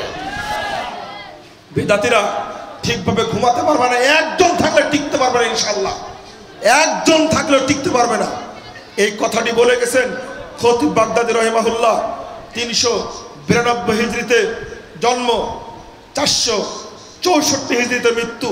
392 জন্ম, 464 মৃত্যু। ইমাম খতিব বাগদাদী বাগদাদের বুকে বসে তিনি বলছেন, শুনে রাখো, বিশ্ববাসী শুনে শারফ আসহাবিল হাদিস গ্রন্থের 48 পৃষ্ঠায় 49 পৃষ্ঠার মধ্যে আলোচনা করতে গিয়ে তিনি বলছেন, ফাকাদ জাআলাল্লাহু তাআলা রাব্বুল আলামিন আত-তাইফাতুল মানসুরা, এই বিজয়ী কাফেলাকে আল্লাহ রাব্বুল আলামিন কাফেলার দ্বারা হাদামা বিহিম কুল্লা বিদাতিন শারিয়া, আল্লাহ সমস্ত বেদাতকে উৎখাত করেছেন। অহম ওয়াসিদাতুন নবী সাল্লাল্লাহু আলাইহি ওয়াসাল্লাম বাইনা উম্মতিহি, আহলে হাদিসগণ হলেন রাসূল সাল্লাল্লাহু আলাইহি ওয়াসাল্লাম এবং উম্মতের মাঝে সমন্বয়কারী। ফাদাইলুহুম যাহিরা হুজ্জাতুহুম কাহিরা মাযাহুম বাহিরা, তিনি বলছেন তাদের ফজিলত সমস্ত মানুষের উপরে, তাদের দলিল অকাট্য, তাদের মাযহাব পরিষ্কার। আয়াতুহুম যাহিরা, তাদের দলিল হলো পরিষ্কার। পৃথিবীর বুকে কোন দল কোন মত নেই দলিল পেশ করলে, আহলে হাদিসরা দলিল পেশ করে তাকে খণ্ডন করেন। তিনি আরো বলছেন ফাকাদ জাআলাল্লাহু তাআলা আহলাহু আরকানাশ শরিয়া, জাআলাল্লাহু তাআলা হুররাসাদ-দ্বীন, আল্লাহ রাব্বুল আলামিন আহলে হাদিসদেরকে এই পৃথিবীতে দ্বীনের পাহারাদার হিসাবে নিযুক্ত করেছেন। বলুন আলহামদুলিল্লাহ। খতিব বাগদাদি আরো বলছেন ওয়াকাম মিন মুলহিদিন ইয়ারুমা ইয়াখলুতা বিশ-শরিয়া মা লাইসা মিনহা, আল্লাহু তাআলা ইয়াদুব্বু আসহাবিল হাদিস। পৃথিবীর যে প্রান্তে যেখানে কোন দুষ্কৃতকারী, পৃথিবীর যে প্রান্তে যেখানে কোন দুষ্কৃতকারী যদি কুরআন এবং সুন্নাহর বিরুদ্ধে কিছু অবস্থান করে, আল্লাহু তাআলা ইউদিব্বু বিআসহাবিল হাদিস, মহান আল্লাহ আহলে হাদিসদের দ্বারা তাকে প্রতিরোধ করে থাকে। ওয়াহুমুল হুফাযু লিআরকানিহা ওয়াল কাওয়ামুনা বিআমরিহা ওয়া শানিহা, আহলে হাদিসগণ হলেন এই শরীয়তের মর্যাদা রক্ষক, সুন্নাতের হেফাজতকারী। তিনি বলছেন আলা উলাইকা হিজবুল্লাহ, বিশ্ববাসী শুনে রাখো এরা হলো সরাসরি আল্লাহর বিজয়ী কাফেলা। ইন্না হিজবাল্লাহি হুমুল মুফলিহুন, আল্লাহর বিজয়ী কাফেলাই হলো বিজয়ী। আল্লাহর বিজয়ী কাফেলায় সবসময় বিজয় লাভ করবে। বলুন আলহামদুলিল্লাহ। তিনি আরো বলছেন একই লাইনে, তিনি বুঝ দিয়ে বলছেন শুনে রাখো কুল্লু ফিয়াতিন তাতাহাইয়াদু ইলা রাইন ওয়া তাস্তাহসিনু রায়ান তাকিফু ইলাই, পৃথিবীতে যত দল আছে সব দল রায়ের উপরে প্রতিষ্ঠিত, সব দল নিজের মতামতের উপরে প্রতিষ্ঠিত এবং তাকেই ভালো মনে করে। সিওয়াই আসহাবিল হাদিস, তবে যারা আহলে হাদিস তারা নয়, তারা রায়ের উপরে বিচরণ করে না। কারণ ফাইনাল কিতাবা উদ্দাতুহুম, আহলে হাদিসদের মূল দলিল হলো, হাতিয়ার হলো আল্লাহর কিতাব আল কোরআন, ওয়াস সুন্নাতু হুজ্জাতুহুম, সুন্নাত হলো তাদের মূল দলিল। ওয়ার রাসূল ফিয়াতুহুম, আর রাসূল মুহাম্মদ হলেন সরাসরি তাদের দলনেতা। বলুন আলহামদুলিল্লাহ। লা ইয়ারজুনা ইলাল হাওয়া ওয়া লা ইয়ালতাফিতুনা ইলাল আরা, তারা কখনো রায় এবং নিজের প্রবৃত্তির দিকে কখনো বিচরণ করে না, তারা কেবলমাত্র কোরআন এবং সহিহ সুন্নাহর অনুসরণ করে থাকে। বলুন আলহামদুলিল্লাহ।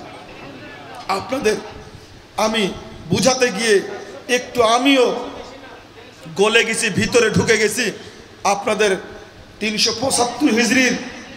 375 হিজরির কথা শুনেন। যখন পাকিস্তানের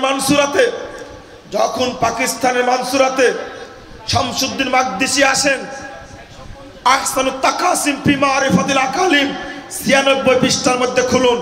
তিনি বলছেন আকসারুহুম আসহাবু হাদিসিন। 375 হিজরিতে পাকিস্তানের মানসুরাতে সিন্ধুতে এসে মুলতানে এসে তিনি ঘোষণা করলেন এই এলাকার অধিকাংশ মানুষই আহলুল হাদিস। বলুন আলহামদুলিল্লাহ। এবার আর একটা রিপোর্ট শুনুন 317 পৃষ্ঠায় অথবা 323 পৃষ্ঠা খুলুন। উসুলউদ্দিন একটা গ্রন্থের নাম, আব্দুল কাহের বাগদাদি, তিনি এই মুসলিম ভূপর্যটক। তিনি বলছেন সুগুরুর রোম ওয়াল জাজিরা ওয়া সুগুরুশ শাম ওয়া আজারবাইজান ওয়া বাবিল আবওয়াব কুল্লুহুম আলা মাযহাবি আহলিল হাদিস মিন আহলিস সুন্নাহ। আল্লাহু আকবার। তিনি 429 হিজরির রিপোর্ট পেশ করছেন, 429 হিজরির রিপোর্ট পেশ করছেন। সুগুরুর রোম ওয়াল জাজিরা, রোম সীমান্ত, আলজেরিয়া সীমান্ত, অসুগুরুশ শাম ও আজারবাইজান, আজারবাইজান এবং সিরিয়া সীমান্ত, ওয়া বাবিল আবওয়াব, মধ্য তুর্কিস্তান, কুল্লুহুম আলা মাযহাবি আহলে হাদিস মিন আহলে সুন্নাহ, এই প্রভৃতি এলাকার মানুষ সবাই ছিলেন আহলে সুন্নাহ তথা আহলে হাদিস মাযহাবের উপরে। বলুন আলহামদুলিল্লাহ। ওয়া কাযালিকা সুগুর আফ্রিকিয়া ওয়া আন্দালুস ওয়া সুগুর ওয়ারাইল বাহরিল মাগরিবে, তিনি বলছেন অনুরূপভাবে আফ্রিকা মহাদেশের, অনুরূপভাবে আন্দালুসের, অনুরূপভাবে পশ্চিম সাগরের উপকূলবর্তী যত মানুষ ছিলেন সব মানুষই ছিলেন আহলে হাদিস। ওয়া কাযালিকা সুগুরুল ইয়ামান, অনুরূপভাবে ইয়ামানের অধিবাসীরা সকলেই ছিলেন আহলে হাদিসের অনুসারী। বলুন আলহামদুলিল্লাহ। বই থেকে পেশ করলাম, বইটা প্রিন্ট আছে। আজকে আমি ভুলে গেছিলাম, দিনাজপুরের সম্মেলন হয়েছে, লক্ষাধিক জনতা সেখানে আমি বই দেখায়া বক্তব্য দিয়েছিলাম সবার সামনে। আমি আজকে আসার পথে, কালকে আসার পথে আমি বইগুলো ছেড়ে এসেছি, দুর্ভাগ্য। না হলে আজকে আমার ইচ্ছা ছিল এই মালিটুলার সম্মেলনে এটা বলার ইচ্ছা ছিল। এই সমাজ কল্যাণ যুব সংসদের প্রোগ্রামে আমার বলার ইচ্ছা ছিল। বন্ধুরা আমার, আমি তো বলেই ফেললাম অনেকগুলো কথা। আর একটা রেফারেন্স টানতে হবে। নাসিরউদ্দিন আলবানী রহিমাহুল্লাহ 1999 সালের 2রা সেপ্টেম্বর মারা গেছেন, বেশি দিন আগে না। তার কথা বলার দরকার না? তার একটা কথা বলার দরকার। তিনি বলছেন এই হাদিসটা উল্লেখ করে, লা তাযালু তাইফাতু মিন উম্মতি যাহিরুল হক, একটি দল সর্বদা হকের উপরে বিজয় থাকবে। তারা কারা? তিনি বলছেন হুম আহলুল হাদিস হাশারাল্লাহু মাআহুম, তারা হলেন আহলুল হাদিস। আল্লাহ রাব্বুল আলামিন কাল কিয়ামতের মাঠে আমাদেরকে একত্রিত করুন। বলুন আলহামদুলিল্লাহ।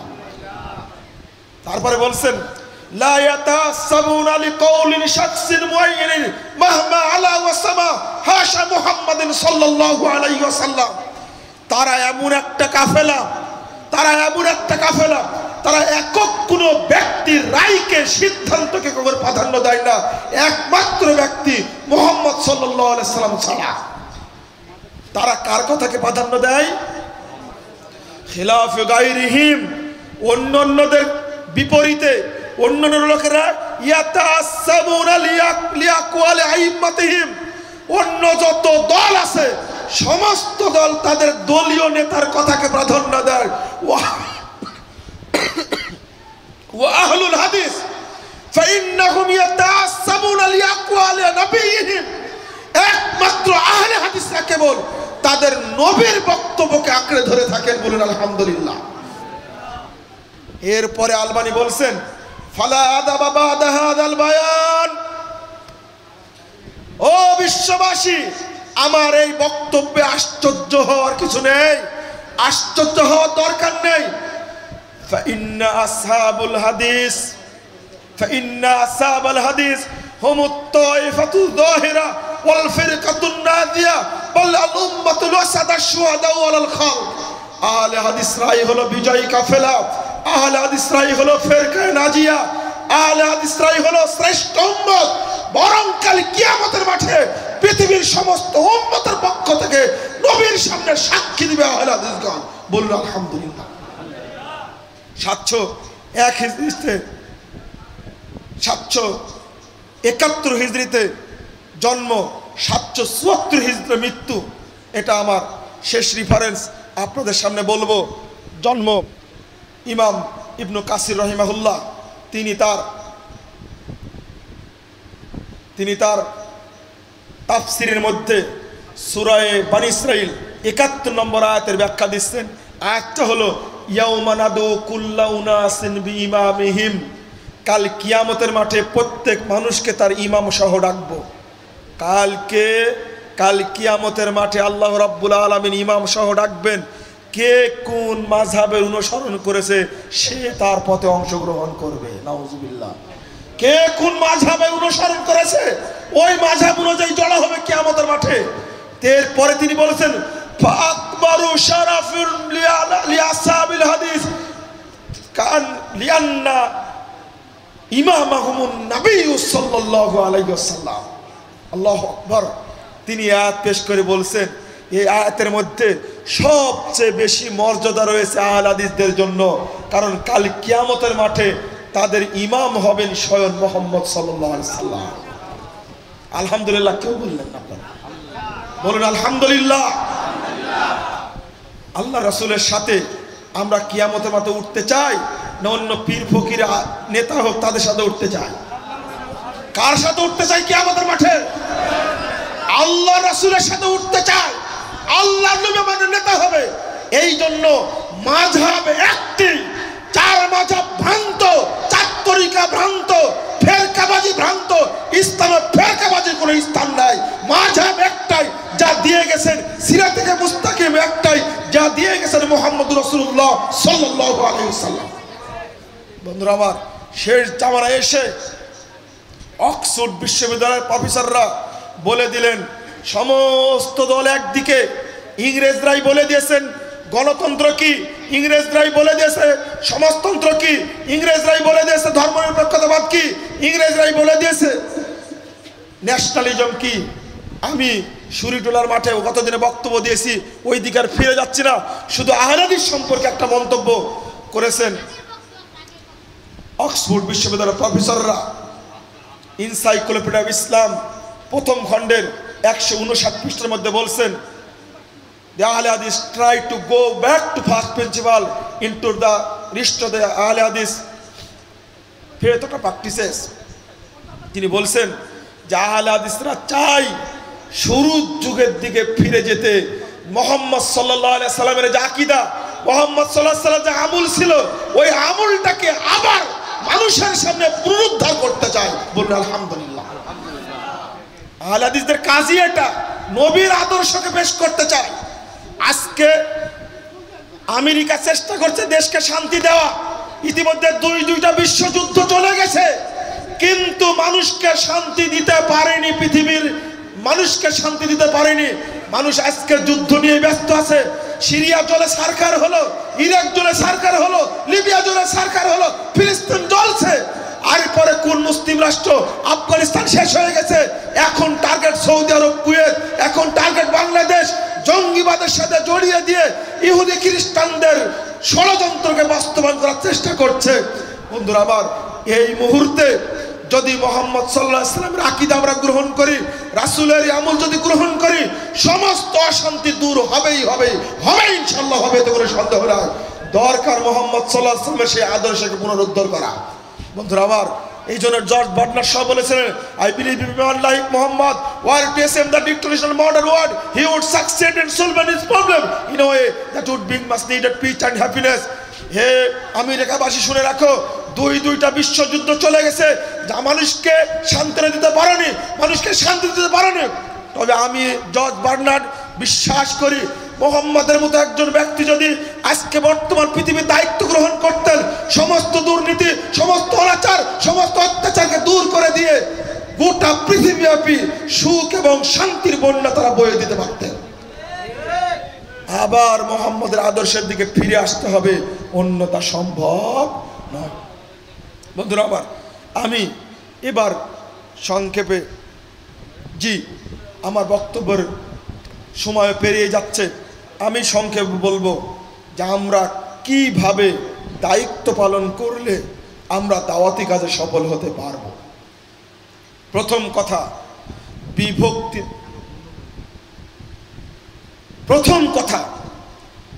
বিভক্তি দূর করতে হবে।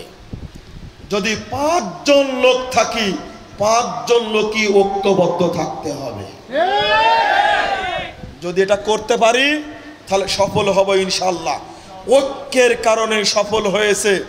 সাহাবা কিরাম ছিলেন ঐক্যবদ্ধ, তাবেঈন ছিলেন ঐক্যবদ্ধ, তারা সফল হয়েছেন। এমনকি ব্রিটিশ বিরোধী আন্দোলনের সময় 190 বছরের প্রতিষ্ঠিত শাসন ব্যবস্থাকে আহলে হাদিস সালাফিরা ভেঙে চুরমার করে দিয়ে ব্রিটিশদেরকে এই দেশ থেকে তাড়িয়ে দিয়েছে ঐক্যের কারণে আর যুবকদের তৎপরতার কারণে। তাই ডক্টর ইকবাল বলেছিলেন, চমৎকার রেনেসাঁ, তার চেতনা কেমন ছিল। যখন ক্লাস 6-এ পড়েন তখন কবিতা লিখছিলেন, সারা জাহাঁ সে अच्छी है हिंदुस्तान हमारा हम बुलबुल है गुलिस्तान हमारा। যখন ক্লাস 6-এ পড়েন, 5-এ পড়েন, তখন কবিতা লিখছেন, গোটা পৃথিবীর মধ্যে আমাদের হিন্দুস্তান হলো শ্রেষ্ঠ দেশ। এই পুরো দেশটাই যেন ফুলের বাগানে সাজানো, আমরা হলাম তার বুলবুলি। কিন্তু এই ছেলেটি যখন লাহোর কলেজ থেকে বেরিয়ে আসেন, তখন ডক্টর ইকবাল বলছেন, আমি যে কবিতা বলেছি এই কবিতা ঠিক নয়। ছোট মুখের ছোট কথা, কচি কথাই যে কবিতা লিখেছি দেশপ্রেম হিসাবে, সেটা আসল কথা নয়। আসল কথা হলো চীন ও আরব হামারা, হিন্দুস্তান হামারা, মুসলিম হে হাম, ওতন হে সারা জাহাঁ হামারা। আমরা চীন শাসন করেছি, আরব বিশ্ব শাসন করেছি, আমরা হিন্দুস্তান শাসন করেছি, আমরা গোটা পৃথিবী শাসন করেছি। গোটা পৃথিবী রাজ্যটাই হলো মুসলমানদের জন্য। কত চমৎকার কথা! তাই তিনি বলছেন সমস্ত মানুষকে, বিশেষ করে ছাত্রদেরকে, তরুণদেরকে লক্ষ্য করে বলছেন, বাতানে শুয়াবো কাবাইল কো তুড়ো, রুসুমে খুন কা সালাসিল কো তুড়ো, এহি দীনে মুহকাম, এহি ফাতে বাব, কে দুনিয়া মে তাওহীদ হবে হিজাব। বন্ধুরা আমার, যত দলীয় বিভক্তি রয়েছে, যত ফেরকাবাজি রয়েছে, সব ভেঙ্গে চুরমার করে দাও। যত রসম রেওয়াজ রয়েছে, মাসালা নিয়ে মতলক্য রয়েছে, সমস্ত মাসালার মতলক্য দূর করে দাও। এই দিনে মুহকাম, এই বাতে বাপ, এটাই হলো দিনের নির্দেশ। এখানে রয়েছে বিজয়ের দরজা, কে দুনিয়া মে তাওহীদ হবে হিজাব। তখনই দেখবে পৃথিবীতে তাওহীদের পতাকা পথ পথ করে উঠতে শুরু করেছে। তরুণদেরকে লক্ষ্য করে বলছেন, মাহিয়েচ্ছে বার পায়রি জি জারাস, চেশাম চিরে হিন্দি নেহি বার সারাস, উম্মেদ আহেরা সাজনা আবাস আজ্জিকাস, বারি নাস বুনিয়াদ তাওহীদ আবাস।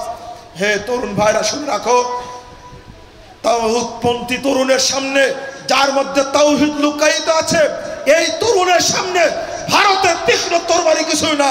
সোনা দানা, টাকা পয়সা, অট্টালিকা যাই দেওয়া হোক না কেন, তাকে তাওহীদের নিশায় সবকিছু বর্জন করতে পারে।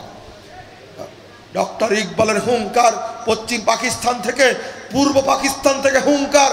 বিদ্রোহী কবি, স্বাধীনতার কবি, জাতীয় কবি কাজী নজরুলের কণ্ঠে ধ্বনিত হচ্ছে, দুর্গমগিরি কান্তার মরুদস্তুর পারাপার, লঙ্ঘিত হবে রাত্রি নিশীথে যাত্রীরা হুঁশিয়ার, দুলিতেছে তরি, ফুলিতেছে জল, ভুলিতেছে মাঝি পথ।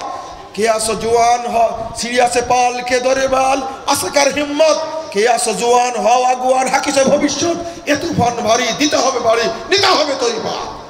আমি ঢাকার বুকে যখন বক্তব্য রাখি, তখন আহলে হাদিসদের চেতনাকে উদ্বুদ্ধ করার জন্য বারবার আহ্বান জানাই, বারবার বলি, যেদিন এখান থেকে টান দেওয়া হবে, গোটা দেশ এক ঢেউ লাভ করবে ইনশাআল্লাহ। গোটা দেশের বুকে এই ঢেউ চলে যাবে। পুকুরের মাঝখানে ঢেল মারলে এই ঢেউটা সব জায়গায় যায় না। ঢাকা রাজধানীর বুকে যে বক্তব্য আমি পেশ করলাম আহলে হাদিসদের পরিস্থিতি সম্পর্কে, আহলে হাদিসদের দায়িত্ব কর্তব্য সম্পর্কে, এই দায়িত্ব কর্তব্য আপনাদের আমাদেরকে পালন করতেই হবে ইনশাআল্লাহ, করতে হবে। একটা ঐক্য দরকার। 2 নম্বর, যখন ঐক্যের আলোচনা আসবে, 103 নম্বর আয়াত সূরা আল ইমরান, ওয়াতাসিমু বিহাবলিল্লাহি জামিআন ওয়া লা তাফাররাকু। এই আয়াতটা কেন নাজিল হয়েছিল বলেন তো দেখি, আপনারা কে পারেন? তোমরা আল্লাহর রজ্জুকে ঐক্যবদ্ধভাবে ধারণ করো। আয়াতটা নাজিল হয়েছিল কেন? দুর্ভাগ্য, এই আয়াতটা কেন নাজিল হয়েছিল এই কারণটা আমরা না জানার কারণেই, আমরা এই কারণটা জানি না। না জানার ফলে যখনই ঐক্যের আলোচনা আসে, তখনই পুরাতন কিশন্ডি, পুরাতন মিথ্যা কাহিনী, পুরাতন দগ্ধ কাহিনী মানুষের সামনে উপস্থাপন করা হয়। এইটা করা যাবে না, এটা নিষেধ। মুহাজির এবং আনসাররা এক জায়গায় বসে আছে। আয়াতের শানে নজুল শুনুন, ওয়াজকুরু নি'মাতাল্লাহি আলাইকুম ইয কুনতুম আ'দা ফাআল্লাফা বাইনা কুলুবিকুম ফাআসবাহতুম বিনি'মাতিহি ইখওয়ানা। এই আয়াত কেন নাজিল হলো? ইহুদি একজন লোক গিয়ে আনসারি ব্যক্তিকে বলছে, এই লোকটা এক জায়গায় বসে আছে, মদিনায় এক জায়গায় বসে আছে আনসার এবং মুহাজির। ইহুদি ঢুকে পড়েছে ওর মধ্যে, ঢুকে পড়ে আনসারি ব্যক্তিকে উস্কানি দিচ্ছে। তোমার কি মনে পড়ে না, এই মুহাজির, এই লোকটা তোমার বাপকে হত্যা করেছে এইভাবে? তখন আনসারি ব্যক্তি বলছে, তাই তো, এই তোমার বাপকে হত্যা করেছে। এই হল শুরু, মারামারি শুরু হয়ে গেল। আল্লাহ নবী সেখানে নাই। আল্লাহ নবীকে খবর দেওয়া হলো, সহিহ বুখারী হাদিস, খবর দেওয়া হলো। আল্লাহ নবী তাড়াতাড়ি আসলেন। আসার পরে, কি ব্যাপার, তোমাদের মধ্যে কি হলো? তোমরা কি আবার সেই ডাকছে ইয়াল আল মুহাজিরিন ইয়াল আল আনসার, মুহাজিররা ডাকছে তখন মুহাজিরদেরকে, আনসারীরা ডাকছে আনসারীদেরকে। দেখেন আবার দ্বন্দ্ব লেগে গেছে, অথচ তারা মুসলিম, পরস্পর ভাই ভাই হয়ে গেছে। আল্লাহর নবী এসে বলছেন কি ব্যাপার, তোমরা কি জাহিলি যুগের দিকে ফিরে যাচ্ছ? ওই পুরাতন কাহিনী যদি আপনি মনে করেন আগে কি হয়েছে, ঐক্যের আলোচনায় বসে যদি পুরাতন কাহিনী, পুরাতন মিথ্যাচার, উভয়ে মিথ্যাচার করেছে, সেইগুলো যদি উল্লেখ করা হয় ঐক্য হবে? এই জন্য আয়াত নাজিল হলো। আর যখন ঐক্যের কথা বলা হয় তখনই সব দল, আহলে হাদিসদের সব দল, কার সাথে কি ব্যবহার করা হয়েছে, কে কি বলেছে, ওই পচা ইতিহাস সব সামনে নিয়ে চলে আসে। ঐক্য হতে হবে সমস্ত পচা ইতিহাসকে বাতিল করে দিয়ে, তবে ঐক্যবদ্ধ হবে। আর একটা হলো পরস্পরের মধ্যে, আমি 3 নম্বর বলছি, উদারতা প্রদর্শন করা। যেমন আমরা পিস টিভিতে একসঙ্গে অবস্থান করছিলাম, আলহামদুলিল্লাহ, তাই না? টিভিতে দেখেননি একসঙ্গে? আমি হয়তো মাঝে মাঝে উদাহরণ পেশ করি, জাকির নায়কের জিনিস বাংলাদেশের যে যে ফেরকারি হোক না কেন সবাইকে এক মঞ্চে বসানোর প্রচেষ্টা করেছেন তিনি কেবল পেরেছেন।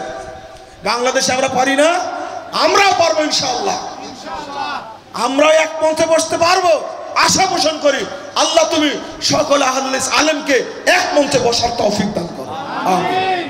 থাকতে হবে উদারতা, উদারতা না হলে এক মঞ্চে বসা যাবে না, উদার হতে হবে। আর এটা এমনি বলছি না, আমি হাদিস দিয়ে বলছি আপনাদেরকে। 9559 নম্বর হাদিস, আস-সুনানুল কুবরা, বাইহাকির মধ্যে এসেছে, আল ঈমান আস-সাবরু ওয়াস-সামাহা। ঈমানের অপর নাম হলো ধৈর্য এবং উদারতা। ঈমানের অপর নাম কি? যার মনে উদারতা নাই এই ব্যক্তির মধ্যে ঈমান নেই। উদারতা যার মধ্যে নাই তার মধ্যে ঈমান নেই। উদারতা ধৈর্য যার মধ্যে নাই তার মধ্যে ঈমান নেই। অন্তরটা হতে হবে আসমান জমিনের চেয়েও অনেক গুণ বড়। আপনার অন্তরের মধ্যে কি আছে? লা ইলাহা ইল্লাল্লাহ নাই? লা ইলাহা ইল্লাল্লাহ কত বড় জানেন?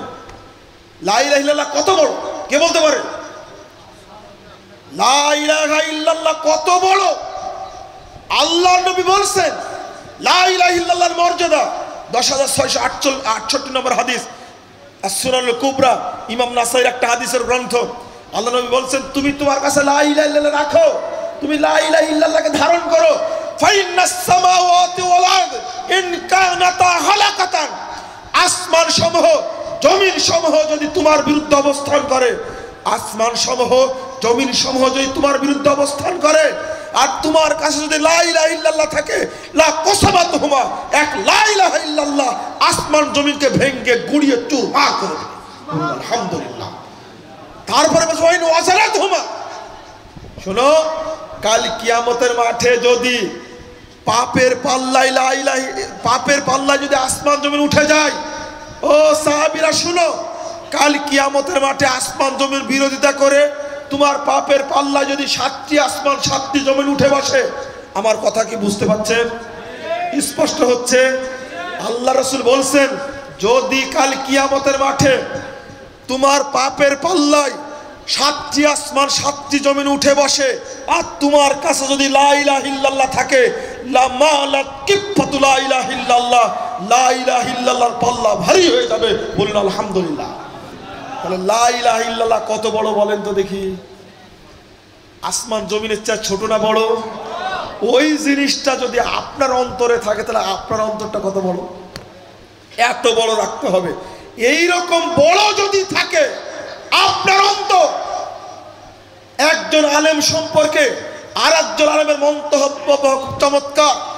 শহীদুল্লাহ খান মাদানী সাহেব তিনি কিতাবুত তাওহীদের উপরে দার্স দিতেন পিস টিভিতে, ঠিক না বেঠিক? দার্স দিতেন না? আলহামদুলিল্লাহ, কত চমৎকার আলোচনা। আজকেও তিনি ভালো আলোচনা পেশ করলেন। পরস্পর পরস্পর সম্পর্কে ভালো মেসেজ দিতে হবে, মিথ্যা কথা বলা যাবে না। অনুরূপভাবে আমি শুনেছি, আমি তো ছাত্র মানুষ, আব্দুর রাজ্জাক বিন ইউসুফ সাহেব তিনি ডক্টর আব্দুল্লাহ জাহাঙ্গীর সম্পর্কে মন্তব্য করছেন, এই মানুষটা অত্যন্ত ভদ্র এলেমওয়ালা মানুষ। আবার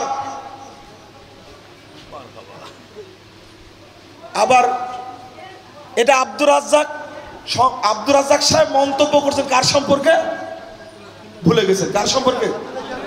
ডক্টর আব্দুল্লাহ জাহাঙ্গীর রহিমাহুল্লাহ, আল্লাহ তাকে জান্নাতবাসী করে তিনি মারা গেছেন, তার সম্পর্কে মন্তব্য করছেন। এবার আব্দুল্লাহ জাহাঙ্গীর সাহেব আব্দুর রাজ্জাক সম্পর্কে আমাকে বলছেন, বললাম আমি ছাত্র মানুষ, আমার কাছে সবাই বলছে আপনার উস্তাদ তো না শাইখুল মাশায়েখ, তিনি মন্তব্য করছেন। শুধু তাই না, তিনি বলছেন আপনার উস্তাদের পেটে হাদিস ছাড়া মনে হয় আর কিছু নেই। এটা আব্দুল্লাহ জাহাঙ্গীর সাহেবের কথা। পরস্পর সম্পর্কে সালাফি আলেমগণ মন্তব্য করবেন নরমাল, আর একজন সম্পর্কে বলবো তা আসে বসেই গেছেন, বলবো কি বলেন দেখি। আলহামদুলিল্লাহ, এই যে সুরের কণ্ঠ দ্বারা এবং বাংলাদেশে যুক্তি দেয়া বেদাতীদেরকে সাইজ করার অস্ত্র হলো আমানুল্লাহ বিন ইসমাইল আল মাদানী। আলহামদুলিল্লাহ। তো এক একজনের মধ্যে এক এক ফুলের সুগন্ধি রয়েছে, কারো কম কারো বেশি, তবে গোলাপ ফুল সবাই না। একজন আরেকজনের প্রতি শ্রদ্ধাবোধ রাখবে। আমি ওই কথাটাই বলি এইভাবে, ইমাম বুখারীর প্রতি শ্রদ্ধা রেখেছেন ইমাম মুসলিম, যদি পরস্পরের প্রতি উদার না হয়। ইমাম বুখারীর প্রতি শ্রদ্ধা রাখছেন ইমাম ইবনে তাইমিয়ার প্রতি শ্রদ্ধা দেখালেন ইমাম আলবানী। আমি বলতে গেলে সময় চলে যাবে। ইমাম বুখারীর মধ্যে আর ইমাম মুসলিমের মধ্যে একটি বিভক্তি তৈরি করার চেষ্টা করেছিল একটা চক্র, এটা ইহুদি খ্রিস্টানদের ষড়যন্ত্র ছিল। চাচ্ছিল তারা যে ইমাম বুখারী ইমাম মুসলিম সম্পর্কে কোনো নেগেটিভ কথা বলে যাক, কিন্তু ইমাম বুখারী হলেন বটগাছ, এলমের অধিকারী, যার যত এলেম তত তিনি নুয়ে পড়েন। যে গাছে ফল বেশি সেই গাছটা নুয়ে পড়ে না, দিয়ে উদার হয়। ইমাম বুখারী করে মন্তব্য করেননি। যখন ইমাম বুখারী চলে গেলেন ইমাম মুসলিমের দেশে, সেই দিন ইমাম বুখারীর সামনে 100টি হাদিস উল্টা পাল্টা করে পেশ করা হয়, 100টি হাদিসকে তিনি সংশোধন করে দেন অন্ধ অবস্থায়। সেই দিন তার নামকরণ করা হয় আমিরুল মুমিনিন ফিল হাদিস।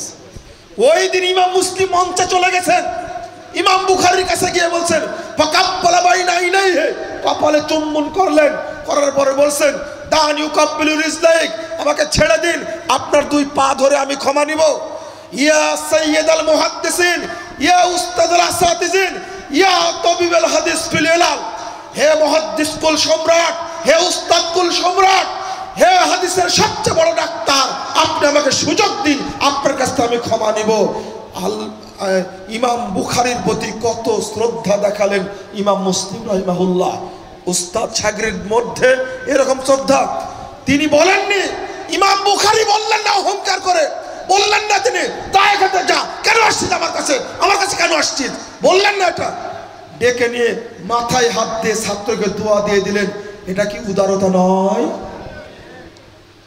ইমাম ইবনে তাইমিয়া রাহিমাহুল্লাহ ইমাম বুখারী সম্পর্কে বলছেন লাউ লাম ইয়াখলাকিল্লাহুল বুখারী ওয়া দাররাল ইসলাম, যদি ইমাম বুখারীকে আল্লাহ সৃষ্টি না করতেন ইসলাম ক্ষতিগ্রস্ত হতো। ইমাম ইবনে তাইমিয়াকে সম্মান দেখাচ্ছেন আলবানী রাহিমাহুল্লাহ। তিনি বলছেন ইয়া আইয়ুহাত তুল্লাব, হে ছাত্র মণ্ডলী পৃথিবীর, হে সকল ছাত্র, তোমাদেরকে নসিহত করছি আকরাউ কুতুবা শাইখাইন, ইবনে তাইমিয়া ইবনুল কাইয়িমের কিতাব তোমরা বেশি বেশি করে পড়ো। ইবনে তাইমিয়া আলবানী সম্পর্কে আলবানী বললেন, ইবনে তাইমিয়া সম্পর্কে সম্মান দিলেন। এবার আলবানীকে সম্মান দিচ্ছেন শেখ বিন বাজ। তিনি বলছেন মা রাইতু তাহতা আদিমিস সামায়ে আকবার মিনাল মুহাদ্দিসিন, আমি আসমানের নিচে আলবানীর মতো শ্রেষ্ঠ মুহাদ্দিস আর কাউকে দেখি না। কে এটা বললেন? বিন বাজ বলছেন আলবানী সম্পর্কে। আল্লাহু আকবার। তাদের মধ্যে কত মতলক্ষ্য আছে, কিন্তু পরস্পর কত সুন্দর ভ্রাতৃত্ব। একই মসজিদে 3 জন উপস্থিত, আলবানি উপস্থিত, শেখ বিন বাজ উপস্থিত, শেখ উসাইমিন উপস্থিত, মসজিদে খায়েফে যেখানে পাথর মানে হাজিরা সেই জায়গায় উপস্থিত। আল্লাহু আকবার। বলেন তো ইমামতি করবেন কে? কে ইমামতি করবেন? গ্র্যান্ড মুফতি, বয়সে বড়, শেখ বিন বাজ বসা, শেখ উসাইমিন বসা, শেখ আলবানি বসা। আল্লাহু আকবার। আমি বলতে গিয়ে শরীরের রোম খাড়া হয়ে যায়। তিনজন বিদ্বান এক মসজিদে এক জায়গায় উপস্থিত। ইমামতি করবেন কে? ইমাম আউট, আর ইমামতি নাই। শেখ বিন বাজ যেখানে উপস্থিত, গ্র্যান্ড মুফতি, কে ইমামতি করবেন? শেখ বিন বাজ রাহিমাহুল্লাহ আলবানির পিঠে হাত দিয়ে বলছেন, ফদ্দাল ইয়া শায়েখ, আপনি সামনে যান। আলবানি বলছেন, ইয়া সামাহাতুল ওয়ালিদ, হে সম্মানিত পিতা, আপনি কি বলেন? আপনি থাকতে আমি সালাত পড়াবো। তিনি বললেন, ফদ্দাল ওয়াল্লিমনা, আমাদেরকে সালাত শিক্ষা দিন, কামা কানান নবী সাল্লাল্লাহু আলাইহি ওয়াসাল্লাম ইউআল্লিমু আসহাবাহু, নবী সাল্লাল্লাহু আলাইহি ওয়াসাল্লাম যেভাবে তার সাহাবীদেরকে সালাত শিক্ষা দিতেন। আপনি মুহাদ্দিস মানুষ, হাদিসের খবর বেশি রাখেন, আপনি আজকে আমাদেরকে নবীর তরিকায় সালাত শিক্ষা দান করুন। বলুন আল্লাহু আকবার। কত বড় উদার মানুষ। ইমামতি করতে দিলেন আলবানিকে। আলবানি ছোট মানুষ, তাই বলে গ্র্যান্ড মুফতির পদ চলে গেছে? চলে গেছে? সম্মান কমলো না বাড়লো? সম্মান বাড়লো আরো। কত উদারতা তাদের মধ্যে। জিজ্ঞেস করা হলো, প্রশ্ন করা হলো আলবানি সম্পর্কে শেখ বিন বাজকে। তিনি উত্তর দিলেন, আখুন আল ফাদিল, তিনি আমাদের সম্মানিত ভাই, ওয়া মুজাদ্দিদুনা ফি হাযাল আসর, তিনি হলেন এই যুগের মুজাদ্দিদ। সুবহানাল্লাহি ওয়া বিহামদিহি। ইমাম শাফি রাহিমাহুল্লাহ ইমাম আবু হানিফা সম্পর্কে বলছেন, আমি বলেছি উদারতা না থাকা পর্যন্ত আহলে হাদিসদের মধ্যে পরস্পর একসঙ্গে বসা সম্ভব না, উদার হতে হবে আগে। তিনি বলছেন, ইমাম শাফি ইমাম আবু হানিফা সম্পর্কে বলছেন, আল খালকু কুল্লুহুম ইয়ালি আবি হানিফা ফিল ফিক, ইমাম আবু হানিফার কাছে সমস্ত উম্মত ঋণী। ফিকহের ক্ষেত্রে ইমাম আবু হানিফা যে ফিক দিয়ে গেছেন, এই ফিকহের ক্ষেত্রে এই উম্মত ঋণী। ইমাম শাফি সম্পর্কে ইমাম আহমদ বিন হাম্বল রাহিমাহুল্লাহ বলেছেন, কান্নাল্লাহ কদ জামা ফি শাফি কুল্লা খায়র। আল্লাহু আকবার। ইমাম আহমদ বিন হাম্বল 10 লক্ষ হাদিসের হাফেজ, মনে কোনো অহংকার নাই, কোনো জিদ নাই, কোনো স্বেচ্ছাচারী নাই, অন্তরটা কত বড়। তিনি বলছেন, আল্লাহ রাব্বুল আলামিন যেন ইমাম শাফির মধ্যে প্রত্যেক কল্যাণ দান করেছেন। সুবহানাল্লাহ। বন্ধুরা আমার, আমি বলতে গিয়ে বলছিলাম যে পরস্পরের মধ্যে উদারতা বৃদ্ধি পেলে আমরা একসঙ্গে কাজ করতে পারবো ইনশাআল্লাহ। শেষ কথা হলো এই, শেষটা হলো এটা যে আমাদের মধ্যে অলা এবং বারা, ইসলামের একটা আকীদাগত মূলনীতি, এইটা যদি না থাকে আমাদের ঈমান নেই। 11537 নম্বর হাদিস, আল্লাহ রাসূল বলছেন, আওতাকু উরাল ঈমান আল মুআলাহ ওয়াল মুআদাহ। ঈমানের যতগুলো শক্ত বাঁধন আছে তার মধ্যে সবচেয়ে শক্তিশালী শক্ত বাঁধন হলো ওয়ালা, আপনার সাথে আমার ভ্রাতৃত্ব, অথবা আল্লাহর জন্য ভ্রাতৃত্ব, আল্লাহর জন্য ভ্রাতৃত্ব ছিন্ন করা। ইহুদি খ্রিস্টান সহ যত আমাদের দুশমন আছে তাদের সাথে সম্পর্ক ছিন্ন করতে হবে, এটা একটা মূলনীতি। আমার আপনার আকীদা যদি একরকম হয়, সমালোচনা করা যাবে না, বরং পরস্পরের সাথে ভ্রাতৃত্বটা আরো বাড়াতে হবে। ইন্নামাল মুমিনুনা ইখওয়া, সূরা হুজুরাত 10 নম্বর আয়াত। পরস্পর মুমিনরা কি? ইখওয়া। আল্লাহ রাব্বুল আলামিন, আমার আকীদা আপনার আকীদা এক। আহলে হাদিসদের মধ্যে আশ্চর্যজনক একটা ব্যাপার, আহলে হাদিসদের মধ্যে মতনৈক্য কম, বিভক্তি বেশি। অন্যদের মধ্যে মতনৈক্য বেশি, বিভক্তি কম। যে যাই পরিচয় দিক না কেন বাংলাদেশে, সব পরিচয় দেয় হানাফি মাযহাব, তাই না? পরিচয় দেয় না? ও সিস্তিয়া হোক আর মুজাদ্দিদিয়া হোক, চরমনাই হোক, 1800 হোক আর মাছ ভান্ডার হোক, সবাই পরিচয় দেয় কি? হানাফি। আশ্চর্য। আহলে হাদিসরা সবচেয়ে ঐক্যবদ্ধ একটি কাফেলা, সবচেয়ে সুচারু একটা কাফেলা। তাদের সবার আকীদা এক, আমল এক। কিছু কিছু বিষয়ে তাদের দ্বিমত রয়েছে, কিছু কিছু বিষয়ে। এত বড় জনগোষ্ঠী বাংলাদেশে আর নাই। তো আমরা এমত অবস্থায় আকীদা আমল যেহেতু এক, পরস্পরের প্রতি ভ্রাতৃত্ব প্রদর্শন করলে আমাদের জন্য কাছে আসা সহজ হয়। খুব জরুরি, কাছে আসা খুব জরুরি। আর যখন হকটা পেয়ে যাব, বাতিলটা তখন প্রতিরোধ করব, বাতিলটা তখন পরিত্যাগ করব। আমার বাতিলের সাথে সম্পর্ক নাই, হকের সাথে আমার সম্পর্ক। আল্লাহ নবী বললেন লা তাহাসাদু, 2564 নম্বর হাদিস সহিহ মুসলিম আছে, লা তাহাসাদু, পরস্পর হিংসা করো না, ওয়ালা তানাজাসু, প্রতারণা করো না, ওয়ালা তাবাগাজু, বিদ্বেষ প্রদর্শন করো না, ওয়ালা তাদাবারু, পরস্পরের পিছনে লেগে না। কে এই হাদিসগুলো আমল করতে হবে না? এই হাদিস কি আমলযোগ্য না?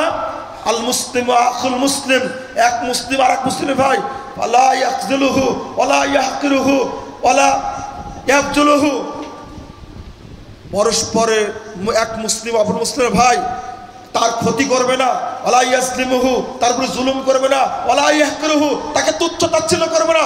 কুনু ইবাদাল্লাহি ইখওয়ানা, তারা তোমরা সবাই আল্লাহর বান্দা হিসাবে ভাই ভাই হয়ে যাও।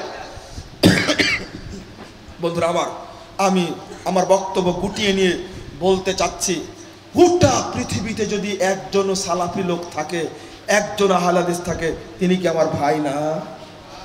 ইমাম সুফিয়ান সাউরি বলছেন, ইমাম লালকাই উসুল ইতিকাদ গ্রন্থের 40 নম্বর আসারটা নিয়ে আসছেন।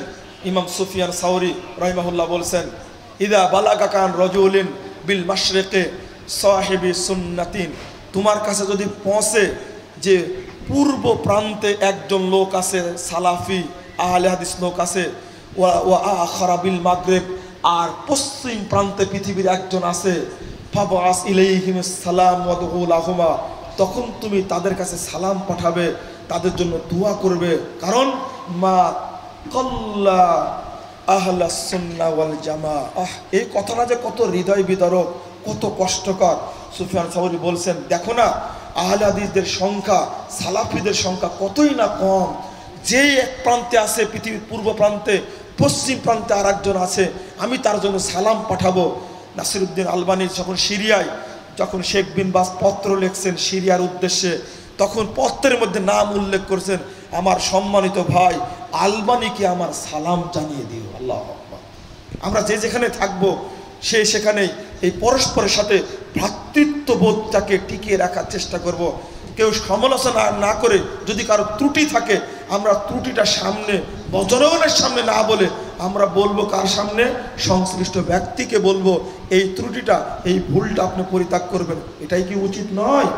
আল্লাহ রাব্বুল আলামিন আমাদেরকে প্রকৃত দায়িত্ব পালন করার তৌফিক দান করুন, আমিন। আল্লাহ আমাদের মনটাকে উদার করে দিন, আমিন। আল্লাহ রাব্বুল আলামিন আহলে হাদিসদেরকে, বিশেষ করে বাংলাদেশে সব আলেমদেরকে, সব নেতৃবৃন্দকে এক টেবিলের বসার আল্লাহ তৌফিক দান করুন, আমিন। আল্লাহ রাব্বুল আলামিন পরস্পরকে একত্রিত হওয়ার তৌফিক দান করুন, আমিন। আল্লাহ রাব্বুল আলামিন আহলে হাদিস, এই সালাফি কাফেলা আহলে সুন্নাত ওয়াল জামাতকে গোটা পৃথিবীতে সমস্ত বিপদ থেকে মুক্ত রাখুন, আমিন।